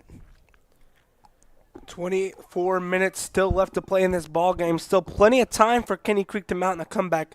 We saw them last year against Conroe come down from 3 or 4 scores at halftime. If I remember correctly, I believe it was 28-3. Not to give any possible Falcons fans that may be watching this some flashbacks, but they were able to come back, and the final score of that game, I believe it was 48-45. So Caney Creek, not a stranger to comebacks, so we'll have to see if they can mount one here tonight. Yeah, absolutely, and again, we've seen they can be explosive on that big play to Hughes. Just need to dial up more where that came from, so we'll see what adjustments they've been able to make in the locker room to be more efficient on offense and keep those chains moving, to give their defense a little bit of a breather. I thought conditioning came into play somewhat there in the first half, in that Caney Creek's defense was just on the field way too long, had to be out there defending way too many plays, and you could see them kind of get tired on some of those passes that Waller was able to convert, some of those quarterback runs that their impressive QB TK Gaines was able to make out of that shotgun 5-wide set, where he was able to kind of move to the left or the right and find a running lane to get into. So Caney Creek's offense can really help their defense by just holding on to the ball longer here in the second half, and that'll help keep this right where Caney Creek can maybe have a chance at it here in the fourth quarter. But have to come out strongly here, Wes, as the teams are lined up behind their tunnels, ready to run through here to start the second half here in the second. All right, well, yes, me and you had some very good nachos at halftime, and now we're ready for some really good football. Yeah, absolutely. Those nachos are killer up here in the press box, and always help you refuel here for the second half. Again, the team's just about ready. Here comes Caney Creek now running through their banner. Let's see what you got, Panthers. First game of the year, 2025. Again, this was a 41-7 game a year ago in Waller's favor out there in their place. So Caney Creek can come out of this game being in here with a chance in the fourth quarter. That'll be a big confidence boost, I feel like, to this Panthers team. And check out the light show we're getting, Wes. Yes, we always talk about Friday Night Lights. Well, actually, this year, both Conroe ISD stadiums, Moorhead Stadium and Wood Forest Bank Stadium, received LED light upgrades, which allows us to have those kind of light shows as we have the Bulldogs coming out of their tunnel. I like it. When I first saw that hit in last night's game that I was calling, thought maybe there's a malfunction, and I looked next door and kind of put my hands up like, is that intentional? And they were like, oh, absolutely. I'm like, Cool. I dig it. Like a little Vegas coming into Conroe ISD here with the little light show. I think it's a cool thing. I don't know that I've seen that in any other high school stadium, and I've been in a lot of them throughout the state of Texas, and I haven't seen that. So cool deal for Conroe ISD to have that implemented. As like you mentioned earlier, Caney Creek will be starting on defense, meaning they will kick off. Yes, Waller won the opening toss and deferred, so Caney Creek elected to receive. It'll be number 19, Logan Massey, kicking off for Caney Creek. So we await Waller's kickoff return unit to take the field.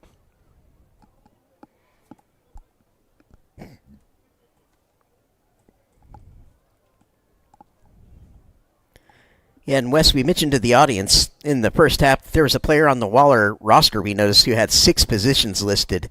And why don't you tell our viewers and listeners what we noticed at halftime? Yes, so number 16 for Waller, Ethan Breeden, who is listed on our rosters as a quarterback, a punter, a kicker, a wide receiver, a tight end, and a defensive back, apparently plays 2 instruments. He plays the French horn and the trumpet in the band, as he is a real, utility anything. Talk about overachieving. I mean, just picking one of the activities, football or band, is a full-time time commitment. So, yeah, very impressive. Here we go. As Massey's kick is away, he's going to kick it deep, and it will not be returned. Massey's kick goes Be a into the end touchback. zone for a touchback. Which I believe means the ball will come out to the 25-yard line. Yeah, and Caney Creek's defense was a pleasant surprise to me in the first half, just seeing the way they were able to make some big plays, generate some stops. We'll see what a little halftime refreshment has done for their lungs and their legs and kind of getting their energy back to where it was to start the game. So they take the field here.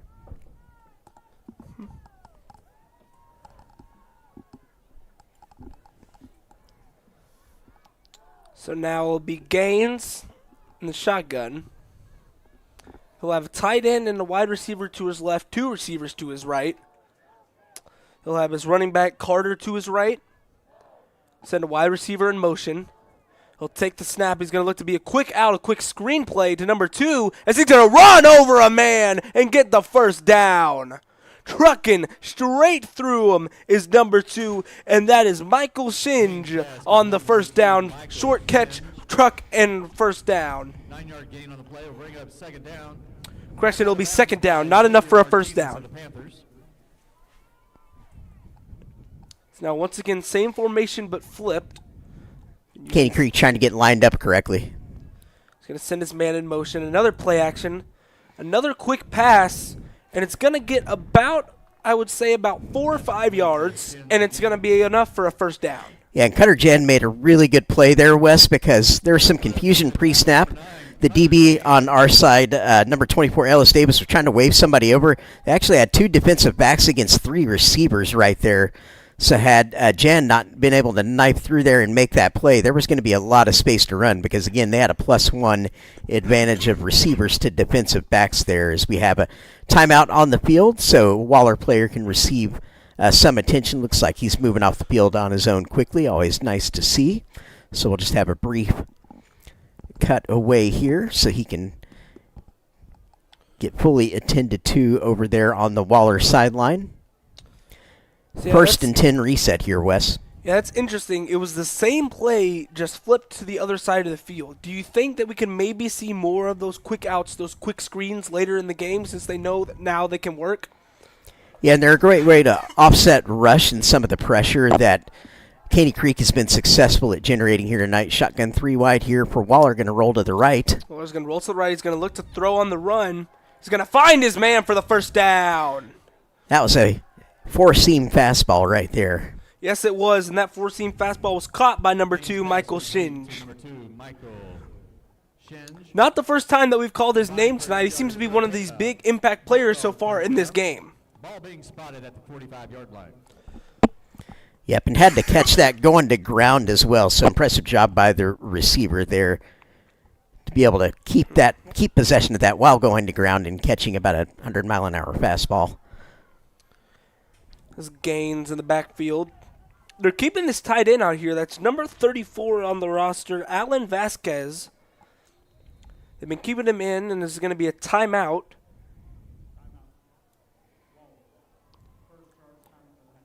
Waller will call the timeout. 10 minutes and 50 seconds left in the third quarter. Yeah, Waller wanting to make sure they've got things dialed up the way they want here. Important possession. They know if they come out here and are able to drive the field on their first possession and extend this to a 3-possession lead, that they'll be sitting in pretty good shape. Whereas Caney Creek obviously trying to do their utmost here, get off the field without allowing points, see if they can bow up here, even with Waller now in Panther territory. It will indeed be first down and 10 at the Panther 45-yard line. So now once again, they're keeping that tight end out there. His Gaines will be in the pistol formation. Carter to his left, 2 receivers to his left. Take the snap. It'll be a RPO, it seems, but the ball will hit the ground before reaching its intended target, which will be number 10, Caden Sherry. Yeah, and pressure applied there by Dane Cook. And again, as you mentioned in the first half, we've called his name a few times here tonight. Got in the face there of Gaines and forced that ground ball throw. Yeah, Caney Creek, they've been really able to get pressure on Gaines here tonight. So now he's going to send his men out. It's going to be 2 receivers to his right, 2 to his left. Gaines will have Carter to his right. Caney Creek showing a blitz. They'll send 4, and he's going to have some running room. Wow. He's going to try to break some tackles, and he will. He's at the 30. He's at the 25, the 20. He's trying to get all the yards that he can, and all the yards that he can get will get him to the 16-yard line. Big run there by number 11. That is Robert Carter, who has had 2 touchdowns so far this game. Yeah, and there's your outstanding run of the evening right there. That was an unbelievable play that he just made there. It's now same formation. Once again showing a blitz. Gain will take the snap. He's going to look to throw over the middle. Caught. Touchdown, Bulldogs. Number 10, Caden Sherry on the reception. 16-yard strike to give them a 3-touchdown lead. Tell you what, Gaines, he does not take much off of the football when he throws it. Really authoritative throws on that drive, just throwing a few strikes there to move Waller right down the field, and they get that touchdown that they desperately would have wanted coming out of the locker room with the ball. Exactly what you want to do as an offense, and in particular when you're trying to extend a lead, which they have successfully done here, pending this PAT by Breeden. Breeden's kick is up, and it is good. Making the score Waller 28, Caney Creek 7.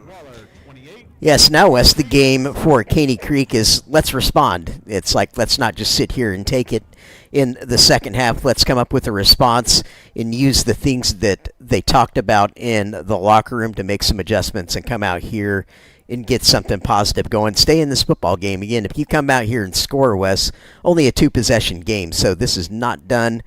And Caney Creek's got to get the huddle over there fired up and be like, let's have a response here, guys. Let's show some growth as a team and as a program, and make that our challenge here coming out with the football, provided, of course, they can get a cleanly fielded kick return here.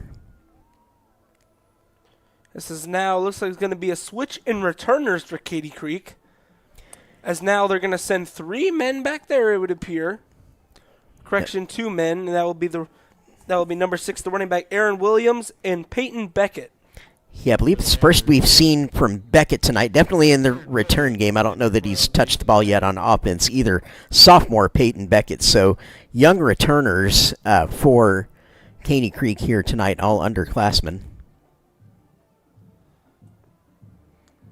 So now the kick is up and away. He's going to kick it deep. It'll be a return by Beckett. At the 10, and he's going to get tripped up at about the 15-yard line.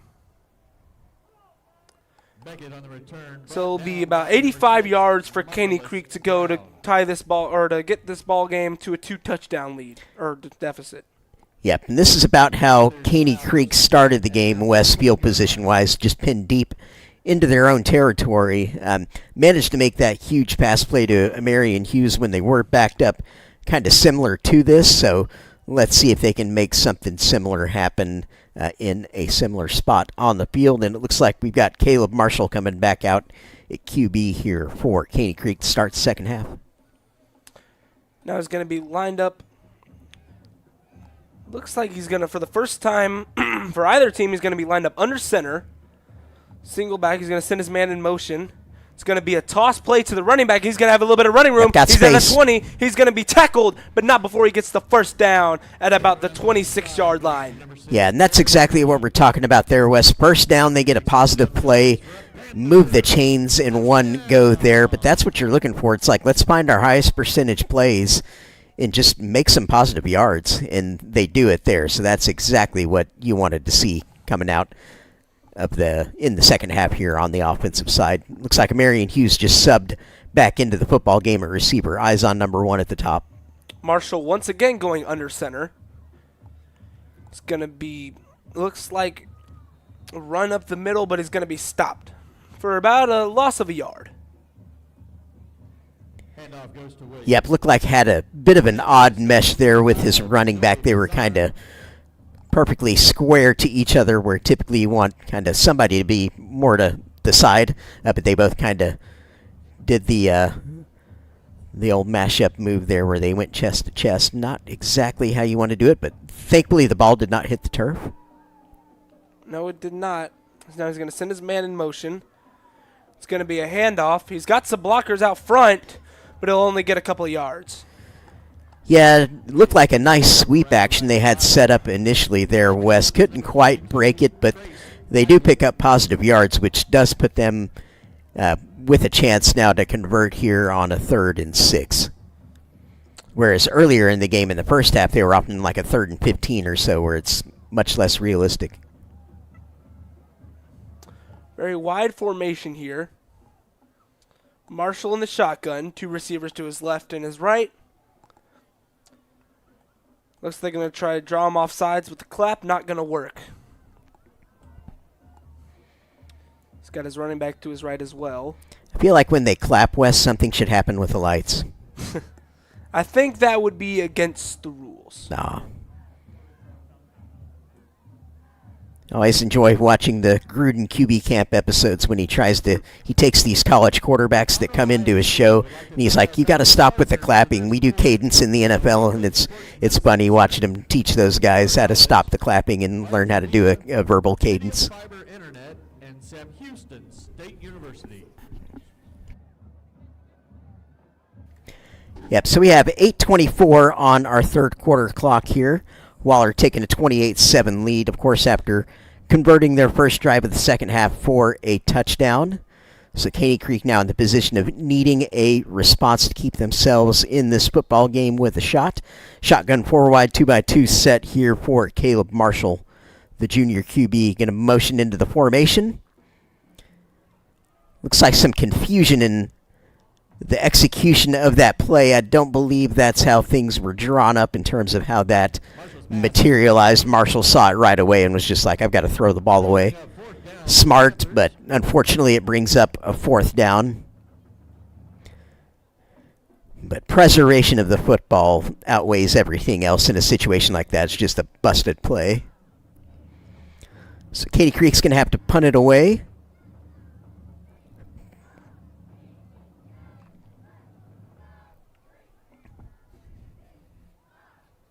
Low liner of a punt, end over end, going to bounce, tricky hop, but return room for Waller around the right side. He's going to keep his feet. He's going all the way into Caney Creek territory. A flag does come down behind it, so let's see if that backs up the Bulldogs at all. That was number 2, Michael Shinge, on that punt return. Do have a little mustard on the lettuce?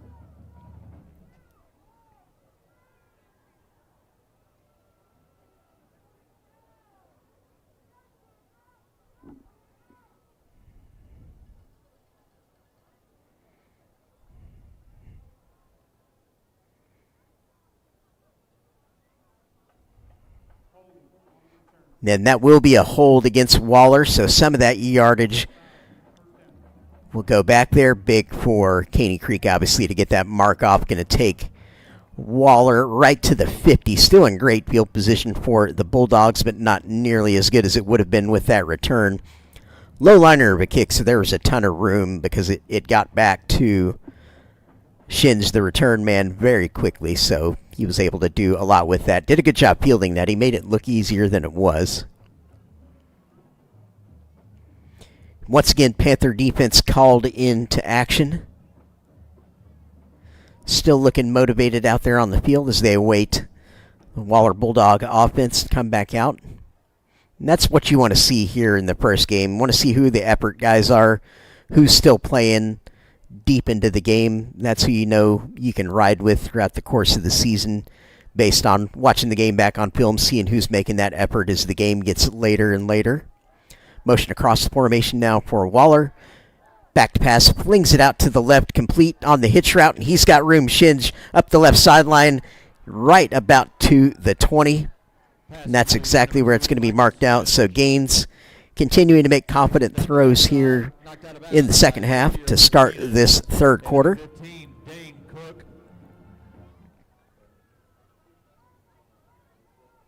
Waller looking to take complete control of this football game if they can punch in for another score here. Would be an impressive way for them to start the second half. Handoff left side sweep, looking for space around the edge, makes a nifty move inside. Gains about 5 yards on that by Carter. Scored a couple of TDs here tonight. Made the outstanding run of the game on the last possession.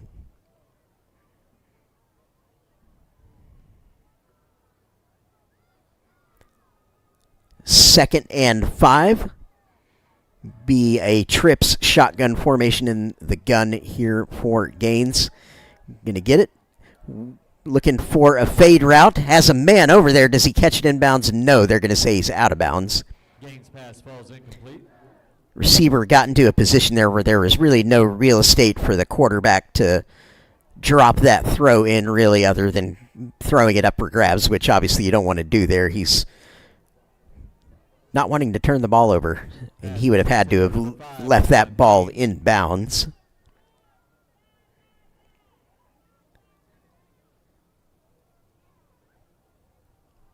Bring up 3rd and 5, 7:08 on the clock in the third quarter.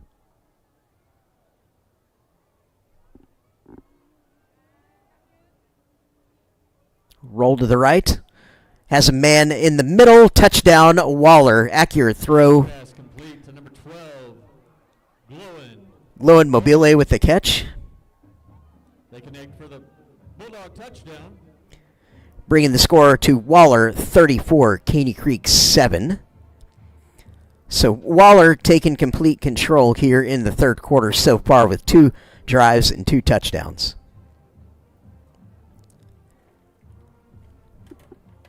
Ethan Breeden on for the PAT.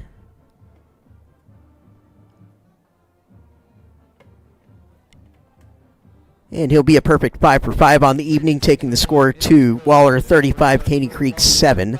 7:02 on the clock here in the third quarter. You may thank everyone on the stream with us at a halftime here for joining us on the Conroe ISD Athletics YouTube stream here tonight. Subscribe to that channel so you can follow along the entire 2025 season with us and enjoy all the action. Great athletic ability we are treated to here in our Conroe ISD games. Just a couple of weeks of dress rehearsal here in non-district for CISD before district starts in earnest just in a couple of weeks now, so not a whole lot of time to waste at all for these teams. They've got to come out here, get some sharpness, get some reps in before the games count for the playoff race in 13-6A, which is always a super entertaining race in our district. So Breeden's about ready to send this kickoff back after Waller's latest touchdown.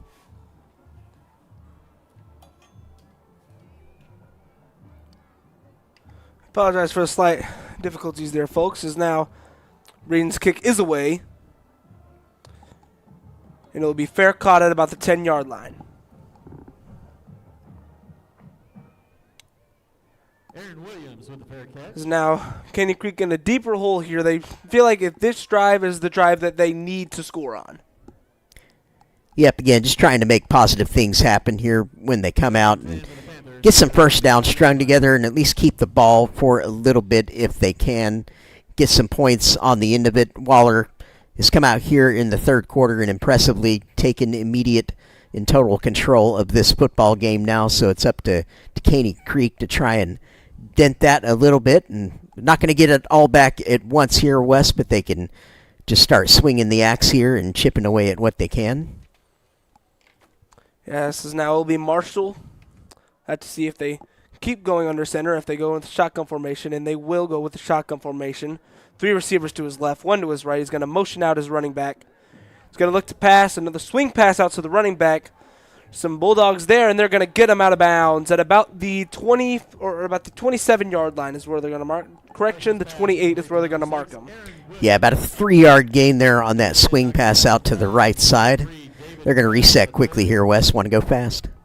Pistol formation, fumbles the snap.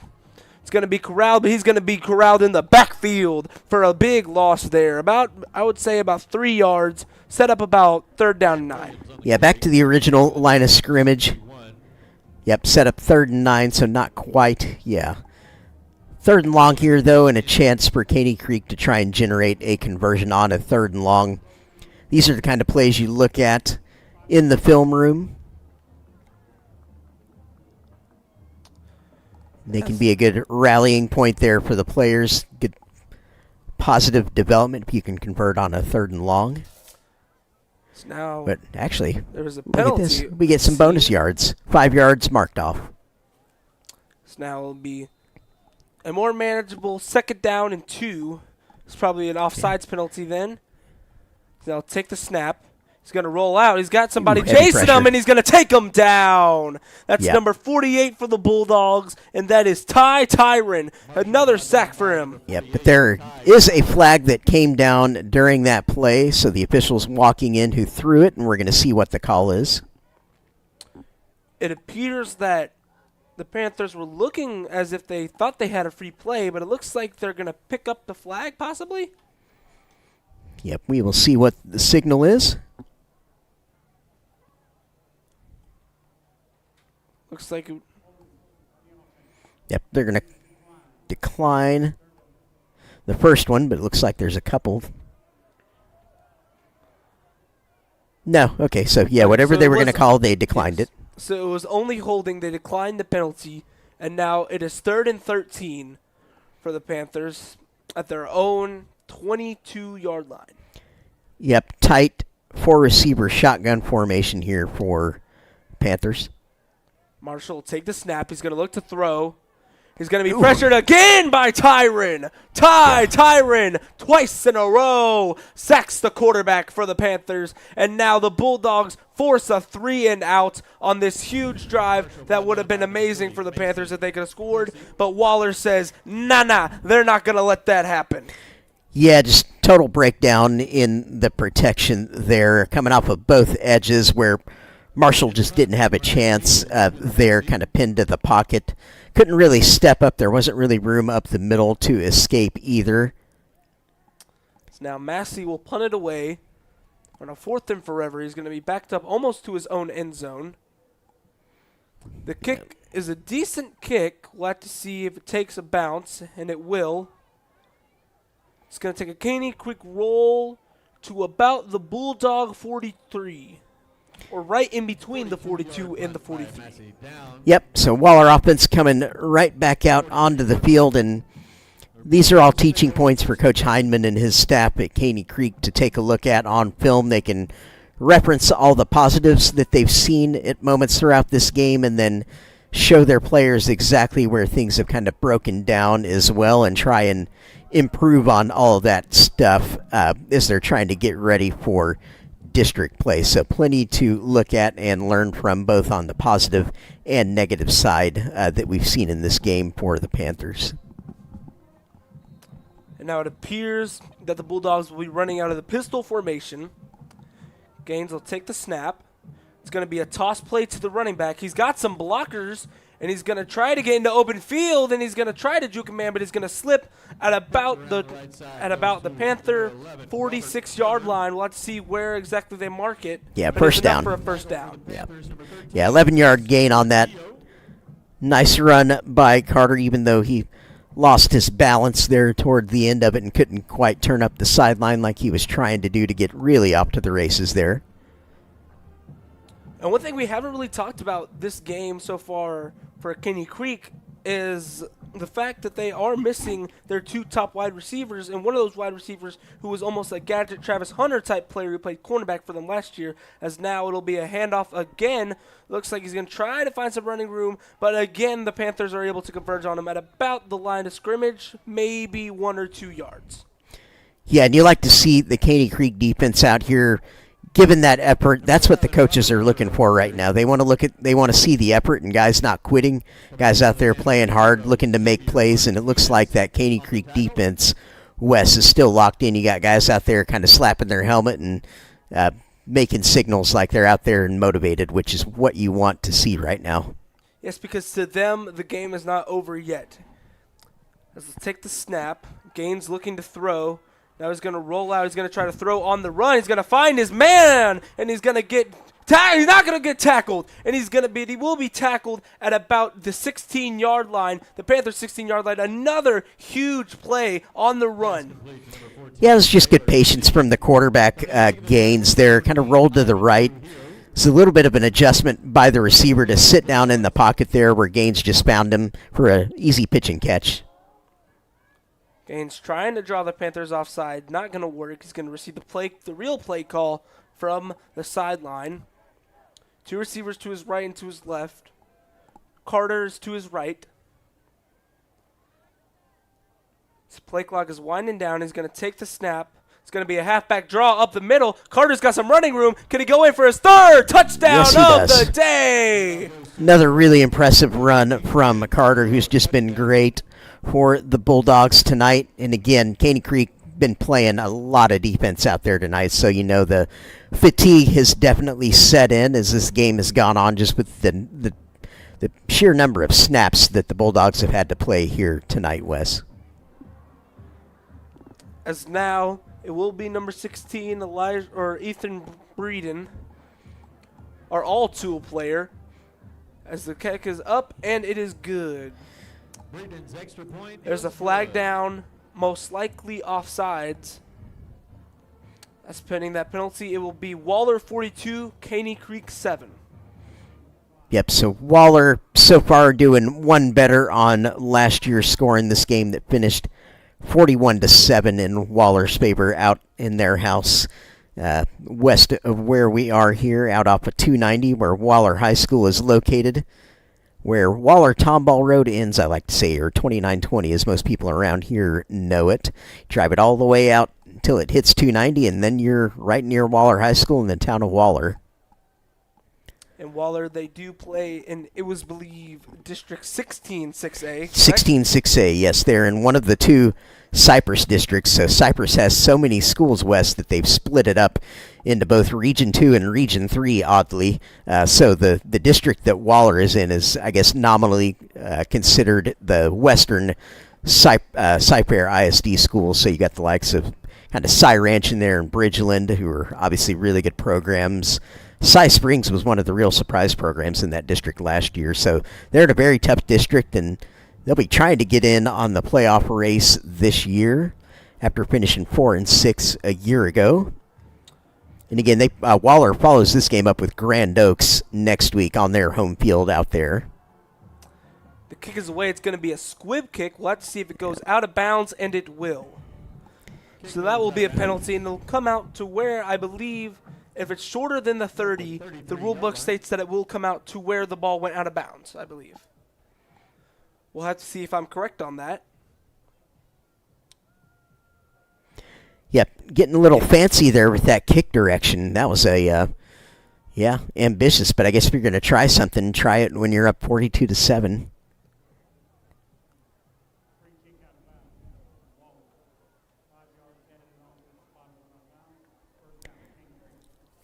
It'll be a first down for Caney Creek at their own It'll be at their own 42-yard line, or my apologies, their own 38. Yep, bone 38. Marshall back out to lead the troops here out of the 2x2 gun on first down. 3 minutes and 4 seconds to go in the third. He's going to send his man in motion. Take the snap. He's going to look to throw another quick screen pass, and he'll be swallowed up in the backfield for another loss. Waller has been getting all of these tackles for losses this game. It seems like to really be the story of their defense has been getting to the ball quickly to Caney Creek's ball carriers who are already in the backfield.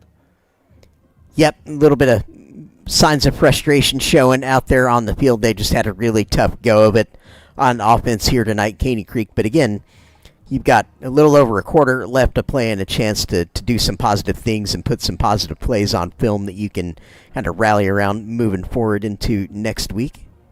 So in that same formation, he's going to send his man in motion again. This time he's going to pass. It's going to be a screen play, a little bit of halfback screen, but he's going to get the an amazing hit by number 0. That is Deshaun McGarry for Waller. Yep, good fired up play there by the Bulldog defense. They are well and truly lathered up at this point, coming out here and having a dominant third quarter, putting 21 points on the board. That's how you take control of a football game. And if you feel like you're the superior team, that's exactly what you have to do coming out of the locker room at halftime, is make the adjustments and go and prove that on the field, which Waller has done here so far. They definitely have. This has definitely been a hard-hitting game through all 3 quarters that we have played so far. It's Caney Creek will call their second timeout of the half.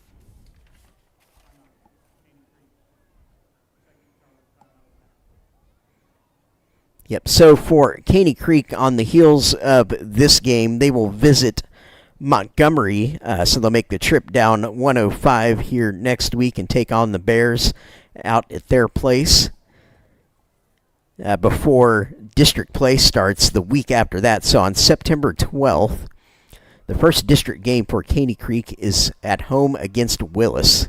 So they'll be coming out of the chute with one of the best teams in the district right away there. So, yeah, again, as we mentioned earlier, not a whole lot of time to do dress rehearsal. You've got to get ready to go for those battles really quickly here. This Caney Creek will come out in the same formation that they've been doing so far this second half. Save for the first few plays under center. It's now Marshall, again, going to send his man in motion. He's going to look to pass. Now he's going to try to run. He's being chased. Now he is going to run, and now he's going to get hit out of bounds. That's number 52 for Waller. That is Trace Gagley.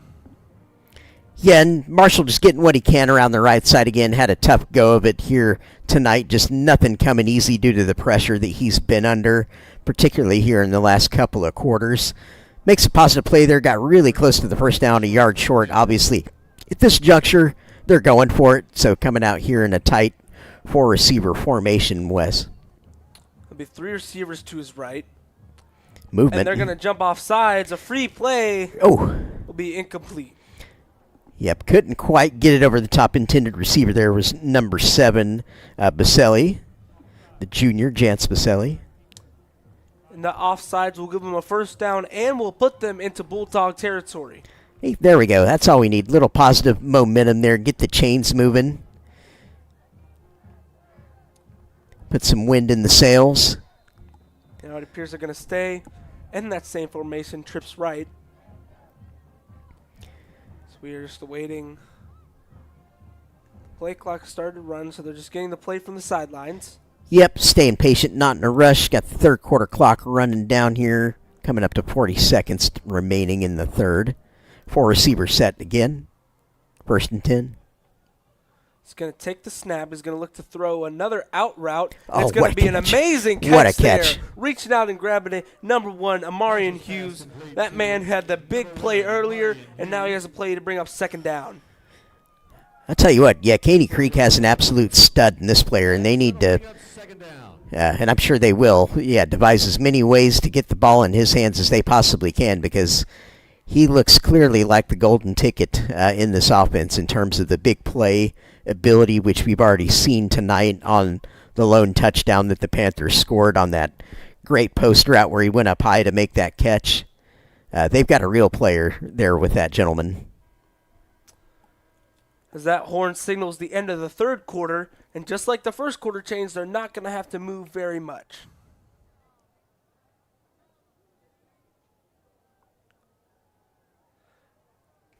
Yep, so going into the fourth quarter, of course, score Waller 42, Caney Creek 7. Caney Creek trying to put something together here as the fourth quarter begins. Get some more points on the board. Scored 7 in this game a year ago, so let's see if we can do better than that this time around. Take something positive going into next week's game against Montgomery, something you can build off here. Just showing good effort here late in the football game. It's Marshall, 3 receivers to his right, 1 to his left. They got single coverage on Hughes. Another motion. He's going to look to throw. He's going to look to throw relatively deep, and it's going to be intercepted by the Bulldogs. And he's going to try to get a good return here. We'll see if he can get some blocks. He does have some blocks. Makes a man miss. Hurdles over a man. He might go all the way. No, he won't. A nice tackle there at the 40-yard line. But that was number 23 on the interception there. Weston Hubertus basically playing center field. Yep, very well done on that interception. Caney Creek had a favorable situation in terms of the coverage they were given there. They had man, and I thought they were going to look to the single receiver side with that play where they had Hughes isolated there and able to run what you call a TD route, where you just make that outside move and get up the sideline and kind of lay it out in front of him. I thought for sure that's where that ball was going to go. I think Hughes did as well. However, the throw went up the middle seam, which you can understand as well. That often pops open, and I think that's what Marshall thought he saw come open there. Just didn't quite come off on the execution. So here again is Waller. Gaines will take the snap. It'll be a handoff again, and he's going to try to gain some yards, still running through some defenders, and he will get about 7 yards on the play, bring up second down and short. Which second down and short, that's one of the best situations for an offense, because that means you gained a lot of yards on first down. Yep, absolutely. Exactly where you want to be. It also really opens the playbook up as well. You can do anything in second and short, because if you miss it, then you're just in third and short, so easy to convert. So oftentimes you'll see offenses look to take shots on a second and short as a result of that. But I think Waller content to lean on Caney Creek here with the big advantage. They're going to do just that. Off of the middle. He's got some lead blockers, and he's going to break some tackles, break more tackles. He's going to try to cut back upfield, and he's going to be tackled at the 18-yard line into the red zone. Yep, and here, Wes, you're starting to see, we're not starting, we've been seeing the fatigue factor for the Caney Creek defense for really since the end of the first half, because, again, they've been out here for a ton of snaps tonight. And the tackles that they were making early on in the game, West, they're no longer making now. So when the running back there, Carter, gets on the edge, he can make a few guys miss just due to, we're taking bad angles now and coming in with the arms and not really the solid tackling technique due to the fatigue. Because they've been out there just having to run all over the place tonight. It'll be another handoff up the middle. The running back this time is going to try to get a couple of yards, but won't be able to get very many. Yep, and that's a good play right there, getting the runner down. That's what you want to see there in terms of swarming the ball, West, and just good tackling technique to get the man down. That has been something both teams have been very persistent with no matter what part of the game that we are in. They are always swarming to the ball. Which is good which is really what you want to see as a coach, because it shows that they're not giving up on this game. To Caney Creek, they're still in this game. There's still time on the clock. They can still win. Yeah, absolutely. And I guarantee you the coaches are looking at all that with a magnifying glass when they watch this back on film. They want to know who is still giving 100%. Play action pass, and it's going to be a touchdown for the Bulldogs. The number 2, Michael Shinge, with another catch on the day. Tell you what, Wes, here in this second half, TK Gaines, this sophomore quarterback, who again you mentioned early on has apparently been playing since he was in 8th grade. Again, have to consult the rule book on that one. It's like I can see 9th graders being able to play, but 8th grade, I'm like, wow, okay, impressive. But yeah, here in the second half, he's just been absolutely dealing out there like Gambit from X-Men, just throwing darts left and right out there, doing a great job of quarterbacking in the second half. I don't think I've seen him miss a single throw this second half. Like, he's been on fire out of the locker room. It's like we saw him get a little bit antsy at times in the first half, where he was, throwing the kind of the short hop throws, but he hasn't done any of that in the second half. He's just been throwing strike after strike. And just like Gambit, Gaines is really making a name for himself here tonight, as now the score is Waller 49, Caney Creek 7.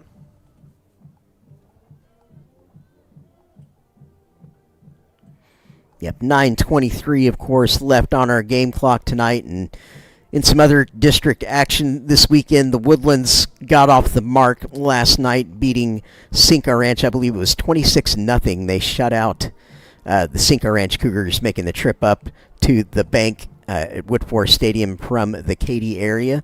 So the Woodlands getting off to a good start. Oak Ridge, I saw at halftime, they were down big against Klein High down at Woodforest tonight. College Park getting a huge win last night, as did Conroe High. They got a big win over A-Leaf Elsick, I believe. The current score of that Oak Ridge game is Klein 61 and Oak Ridge to 6. So if you want to tune into that game, go over to our sister channel, Conroe ISD Athletics Woodforest Bank Stadium, as this kick is away. And it will be fair caught at about the 15-yard line. Kickoff fair caught.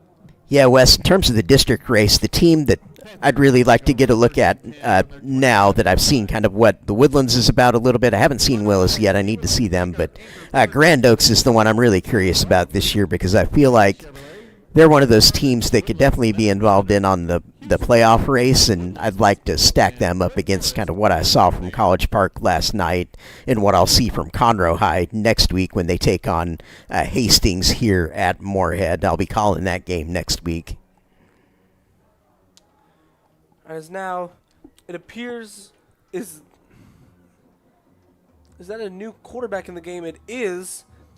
Another new running back, too, will be a handoff, and that quarterback is number Peyton. 12. That is number 12, Peyton Beckett, who we have seen in some return game action and in some wide receiver action. Yep, starting to rotate, get some new bodies into the game with the score obviously too far away to rescue at this point, so just trying to get some reps out there. And it looks like, running back, we've got a big number 28 in there now, Jonathan Javier, a sophomore. Javier out there reminded me of Frank Gore, as is going to be another handoff to him. He's going to try to power his way for a couple yards, but it looks like he'll get back to the original line of scrimmage. Javier with the carry. So he'll bring up 3rd down and long Coming in, making the for this stop. Panther offense. 8 minutes and 30 seconds left in the game. Yeah, and Wes, if I've learned anything about high school football over the years, is that over the course of it, whether you're playing 10-game season and certainly if you're playing deep into the playoffs, it takes absolutely everyone you have on your roster to get through a whole football season. It is a long slog just going from August to the 10 games you play in the regular season. So this is what Caney Creek's trying to do here tonight, develop a little bit of depth here at the end of this football game, see who else they've got on this roster that may be able to play some key downs for them as this season moves along, as we have a timeout on the field to Caney Creek. Caney Creek will burn their final timeout. And as we're talking about, most of these teams, most of the players on here have been working on this season since like last December, because they have their whole off-season training programs, their strength and conditioning camps during the summer, their fall camps. They put a lot of work and effort into their season. Absolutely. It definitely starts the day after the previous season ends. You're in that weight room getting the lift in, even after you turn in your equipment for the year. So it is very much immediate, getting into that weight work, getting into the off-season program. The schools that have that are going off to play other sports for a lot of the guys too. So now Beckett line up in the shotgun. Two receivers to his right and two to his left. Yep, 3rd and 9. Waller showing a blitz.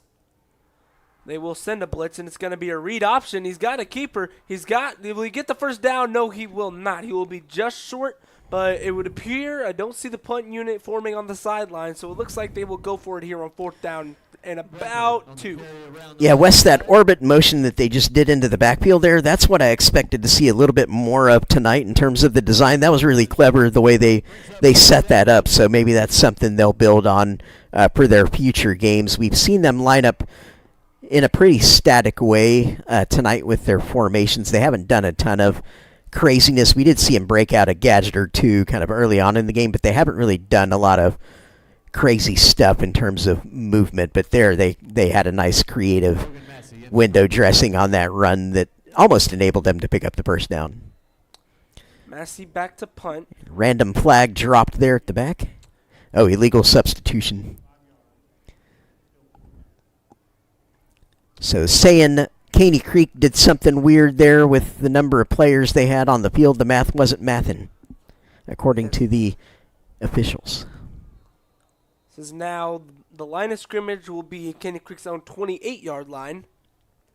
As Massey back to punt.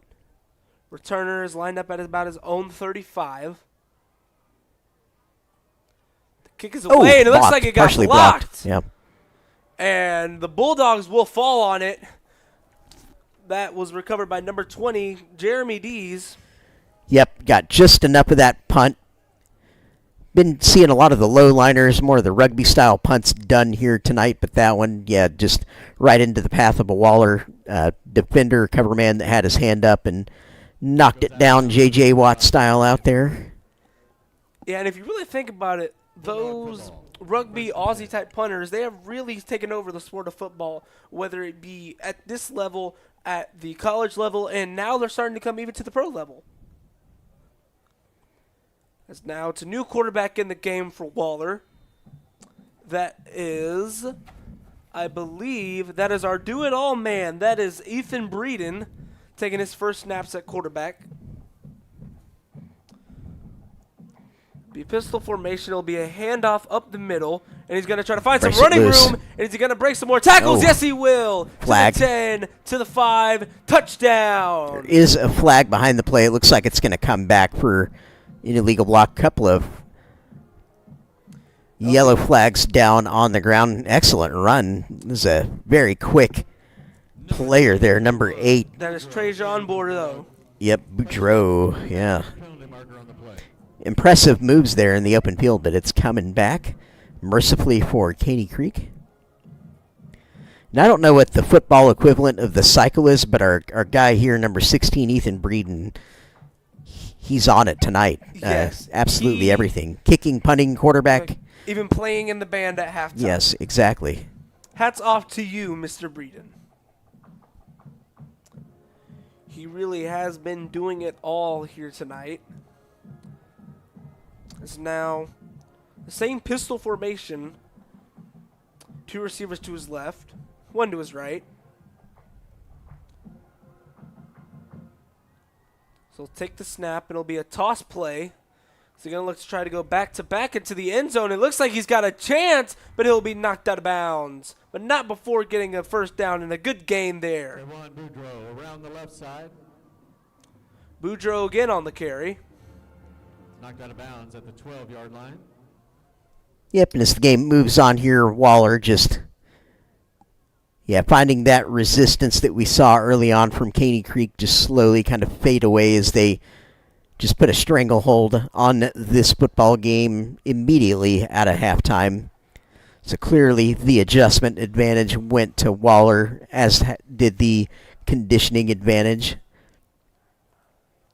I will say, these past couple of drives, almost all of the second half, they have had number 34, Alan Vasquez, out there almost as a fullback. You never see it nowadays, but Waller is using a tight end or a fullback, which I love it. I'm all here for it. Revive the fullback position.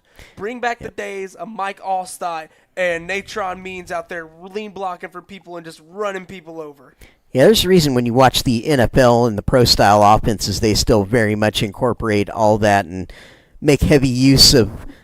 I believe the term for it now in the football bro circles is they call that like a move tight end or a flex player, when you kind of put them in that H-back style position where it's offset to show more of that power look from the shotgun especially. Those players can do so much for your offense. High school I played at, we used a fullback and a tight end, and we would just absolutely destroy people with both of those positions because they just would never account for them coming out of the backfield, particularly in the play-action passing game. So just an outstanding weapon to use, very underutilized profile in football these days, particularly at the high school level when everyone's kind of gone to the spread. Is now Breeden in the pistol formation again. It looks like we'll have a false start on the Bulldogs. Be number 50.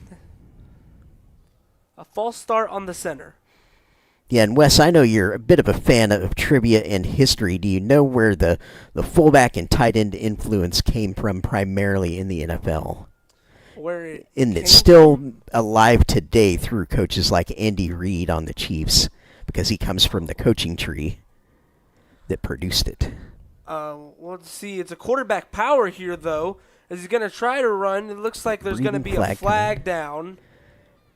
Yep. Flag down behind the play, and it looks like the flag may have been on the tackle.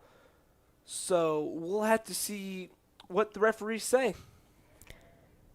Yes, that pro-style offense of fullbacks and tight ends was popularized most notably by Bill Walsh in the 1980s, leading the San Francisco 49ers dynasty back in those days in the 80s and 90s, and his influence commands the entire NFL still today. I mean, Andy Reid is from that coaching tree, and coaches like the one out there in L.A., drawing a blank on his name, younger guy.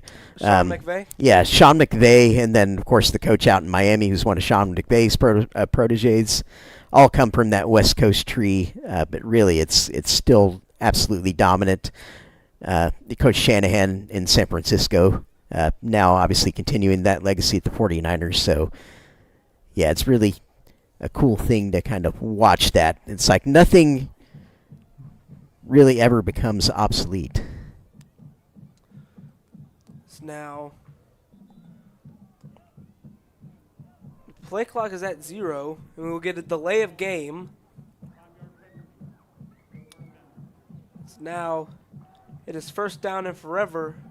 If you look very closely at that first down marker, I think you can kind of see that green water of Galveston right next to it. Oh, no, that's just the grass. My bad. Yeah. My apologies. Yeah, I'm told in August the water is actually nice now in Galveston. I need to get over there right now with the current making it nice there. So send his man in motion. It'll be a jet sweep toss, it looks like. Going to flip it forward, and he'll get a couple of yards there, trying to gain back that penalty yardage. Yep, and for the fans at home, that does count as a pass. It's a shovel pass, so if it were to hit the ground, it would be incomplete because it is a forward pass. So it's good, kind of high percentage. A little unfair on the stat padding there for the QB, but you know, I'm not taking anything from Mr. Breeden out here tonight. Now it is still second down and very long, but still, if they can get another play like that, it could turn into third down and manageable. So once again, the pistol formation for Breeden. Motion is running back to be next to him. Jet motion. Motion again. It's going to be a jet sweep handoff this time. A flag is thrown, but he will be brought down at about the 20-yard line. Yep, got some laundry hitting the deck here as we reach the conclusion of this football game here. In about 2 minutes and 57 seconds left in our fourth quarter. The right side for a short game. Signaling a holding on the offense.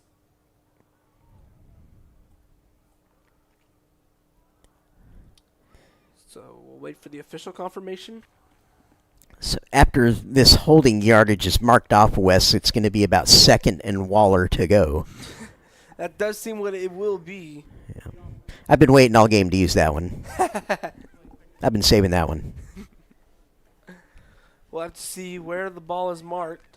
Now keep in mind the first down marker is at the 2, and they're at the 35, so this is sufficiently going to be, I believe, a 2nd down and 32. I was going to say 90, but I think you're more right. Yes, the scoreboard indicates that exactly. So 2nd and 32 for Waller. This will be in the shotgun. Caney Creek showing pressure off the edge. They will bring it. It'll be a halfback draw, and he will get it a couple of yards up to about the Waller, or to about the Caney Creek 31-yard line.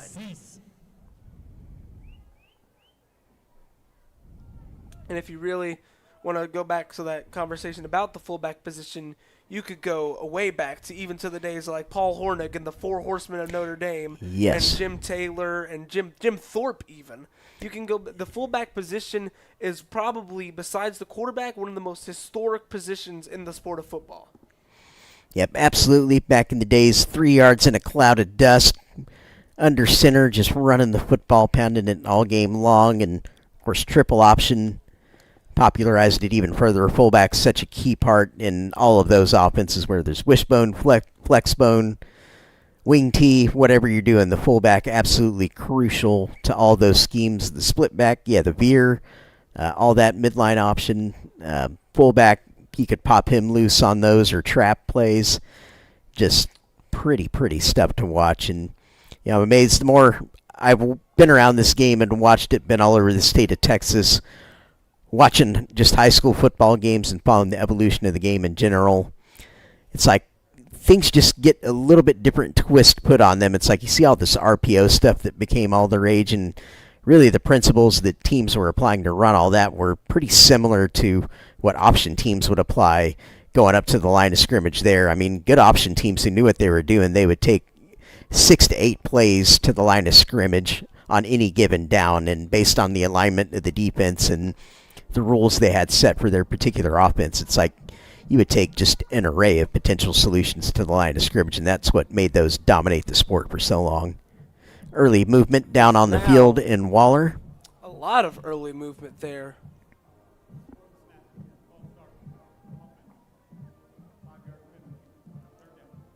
False start. Well, it seems like the entire left side of the offense. So that pretty much negates the yardage that was gained on that 2nd down. Or correction, on that 1st down, I believe.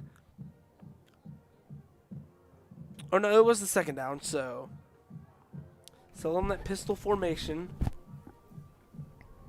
They're going to send pressure. It's going to be a toss play to Boudreaux. And he's going to be dragged down at about the... it would be about the 33-yard line.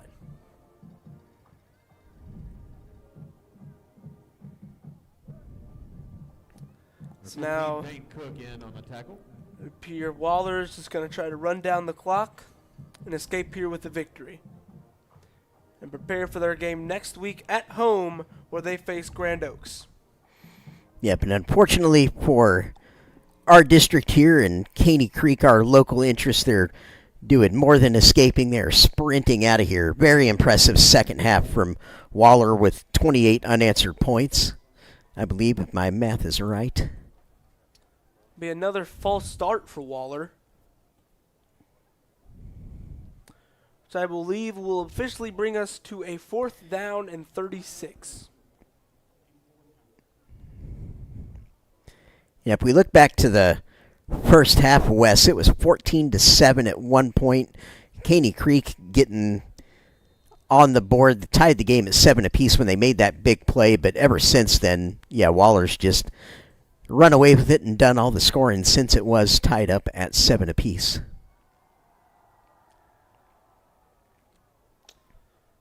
So now it will be 4th and 36. It'll be a handoff, and he will be tackled. Meaning it will be Caney Creek ball. Yep, and that'll be our last snap of the game. Maybe one more left. That should just about do it. One more. But, yep, I think they stopped it. So, yeah, one snap to go, and that'll be ball game here tonight. Well, Wes, I've enjoyed it. I have enjoyed working with you, too. This is our first game that we've called together. Yeah. I've really enjoyed it. So I believe we'll probably be doing a couple more games together this year. I'm sure our paths will cross again over this long season. Again, thank you to everyone on the stream who's followed along with us. Please hit that like button for us and subscribe to the Conroe ISD Athletics channel so you can follow along with all the action alongside us this season.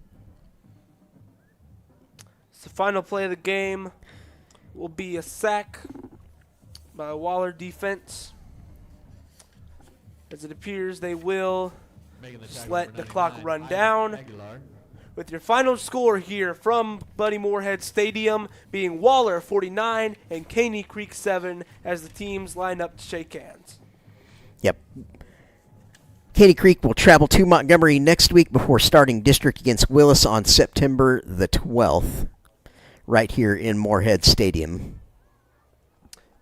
And then next week at this stadium, it will be Conroe, who's coming off of a big win against Elif Elsick, which they won 34-7 at Crump Stadium in Elif or in Houston, and they will face they will be home next week at this stadium against Elif Hastings. So if you want to catch that game on the stream, you can catch it here at the Conroe ISD Athletics Moorhead Stadium channel. Yep, and as the teams meet at midfield to shake hands, show good sportsmanship. My name is Jeremy McGrail, and I've enjoyed calling this along my tag team partner here tonight, Wes Turner. So once again, Wes, thank you, and look forward to our paths crossing again at some point this season. To everyone else, have a great night. And to the traveling supporters from Waller, wish them a safe trip back out to Waller here tonight. All right. And yes, we will see you next time, which once again we mentioned it will be Hastings versus Conroe here at this stadium. And I'm really excited to be back for another year of commentary. I hope you are ready for another year of hearing my voice. If you aren't, well then, I'm sorry, but I still love you all. And just good night, everybody. Stay safe.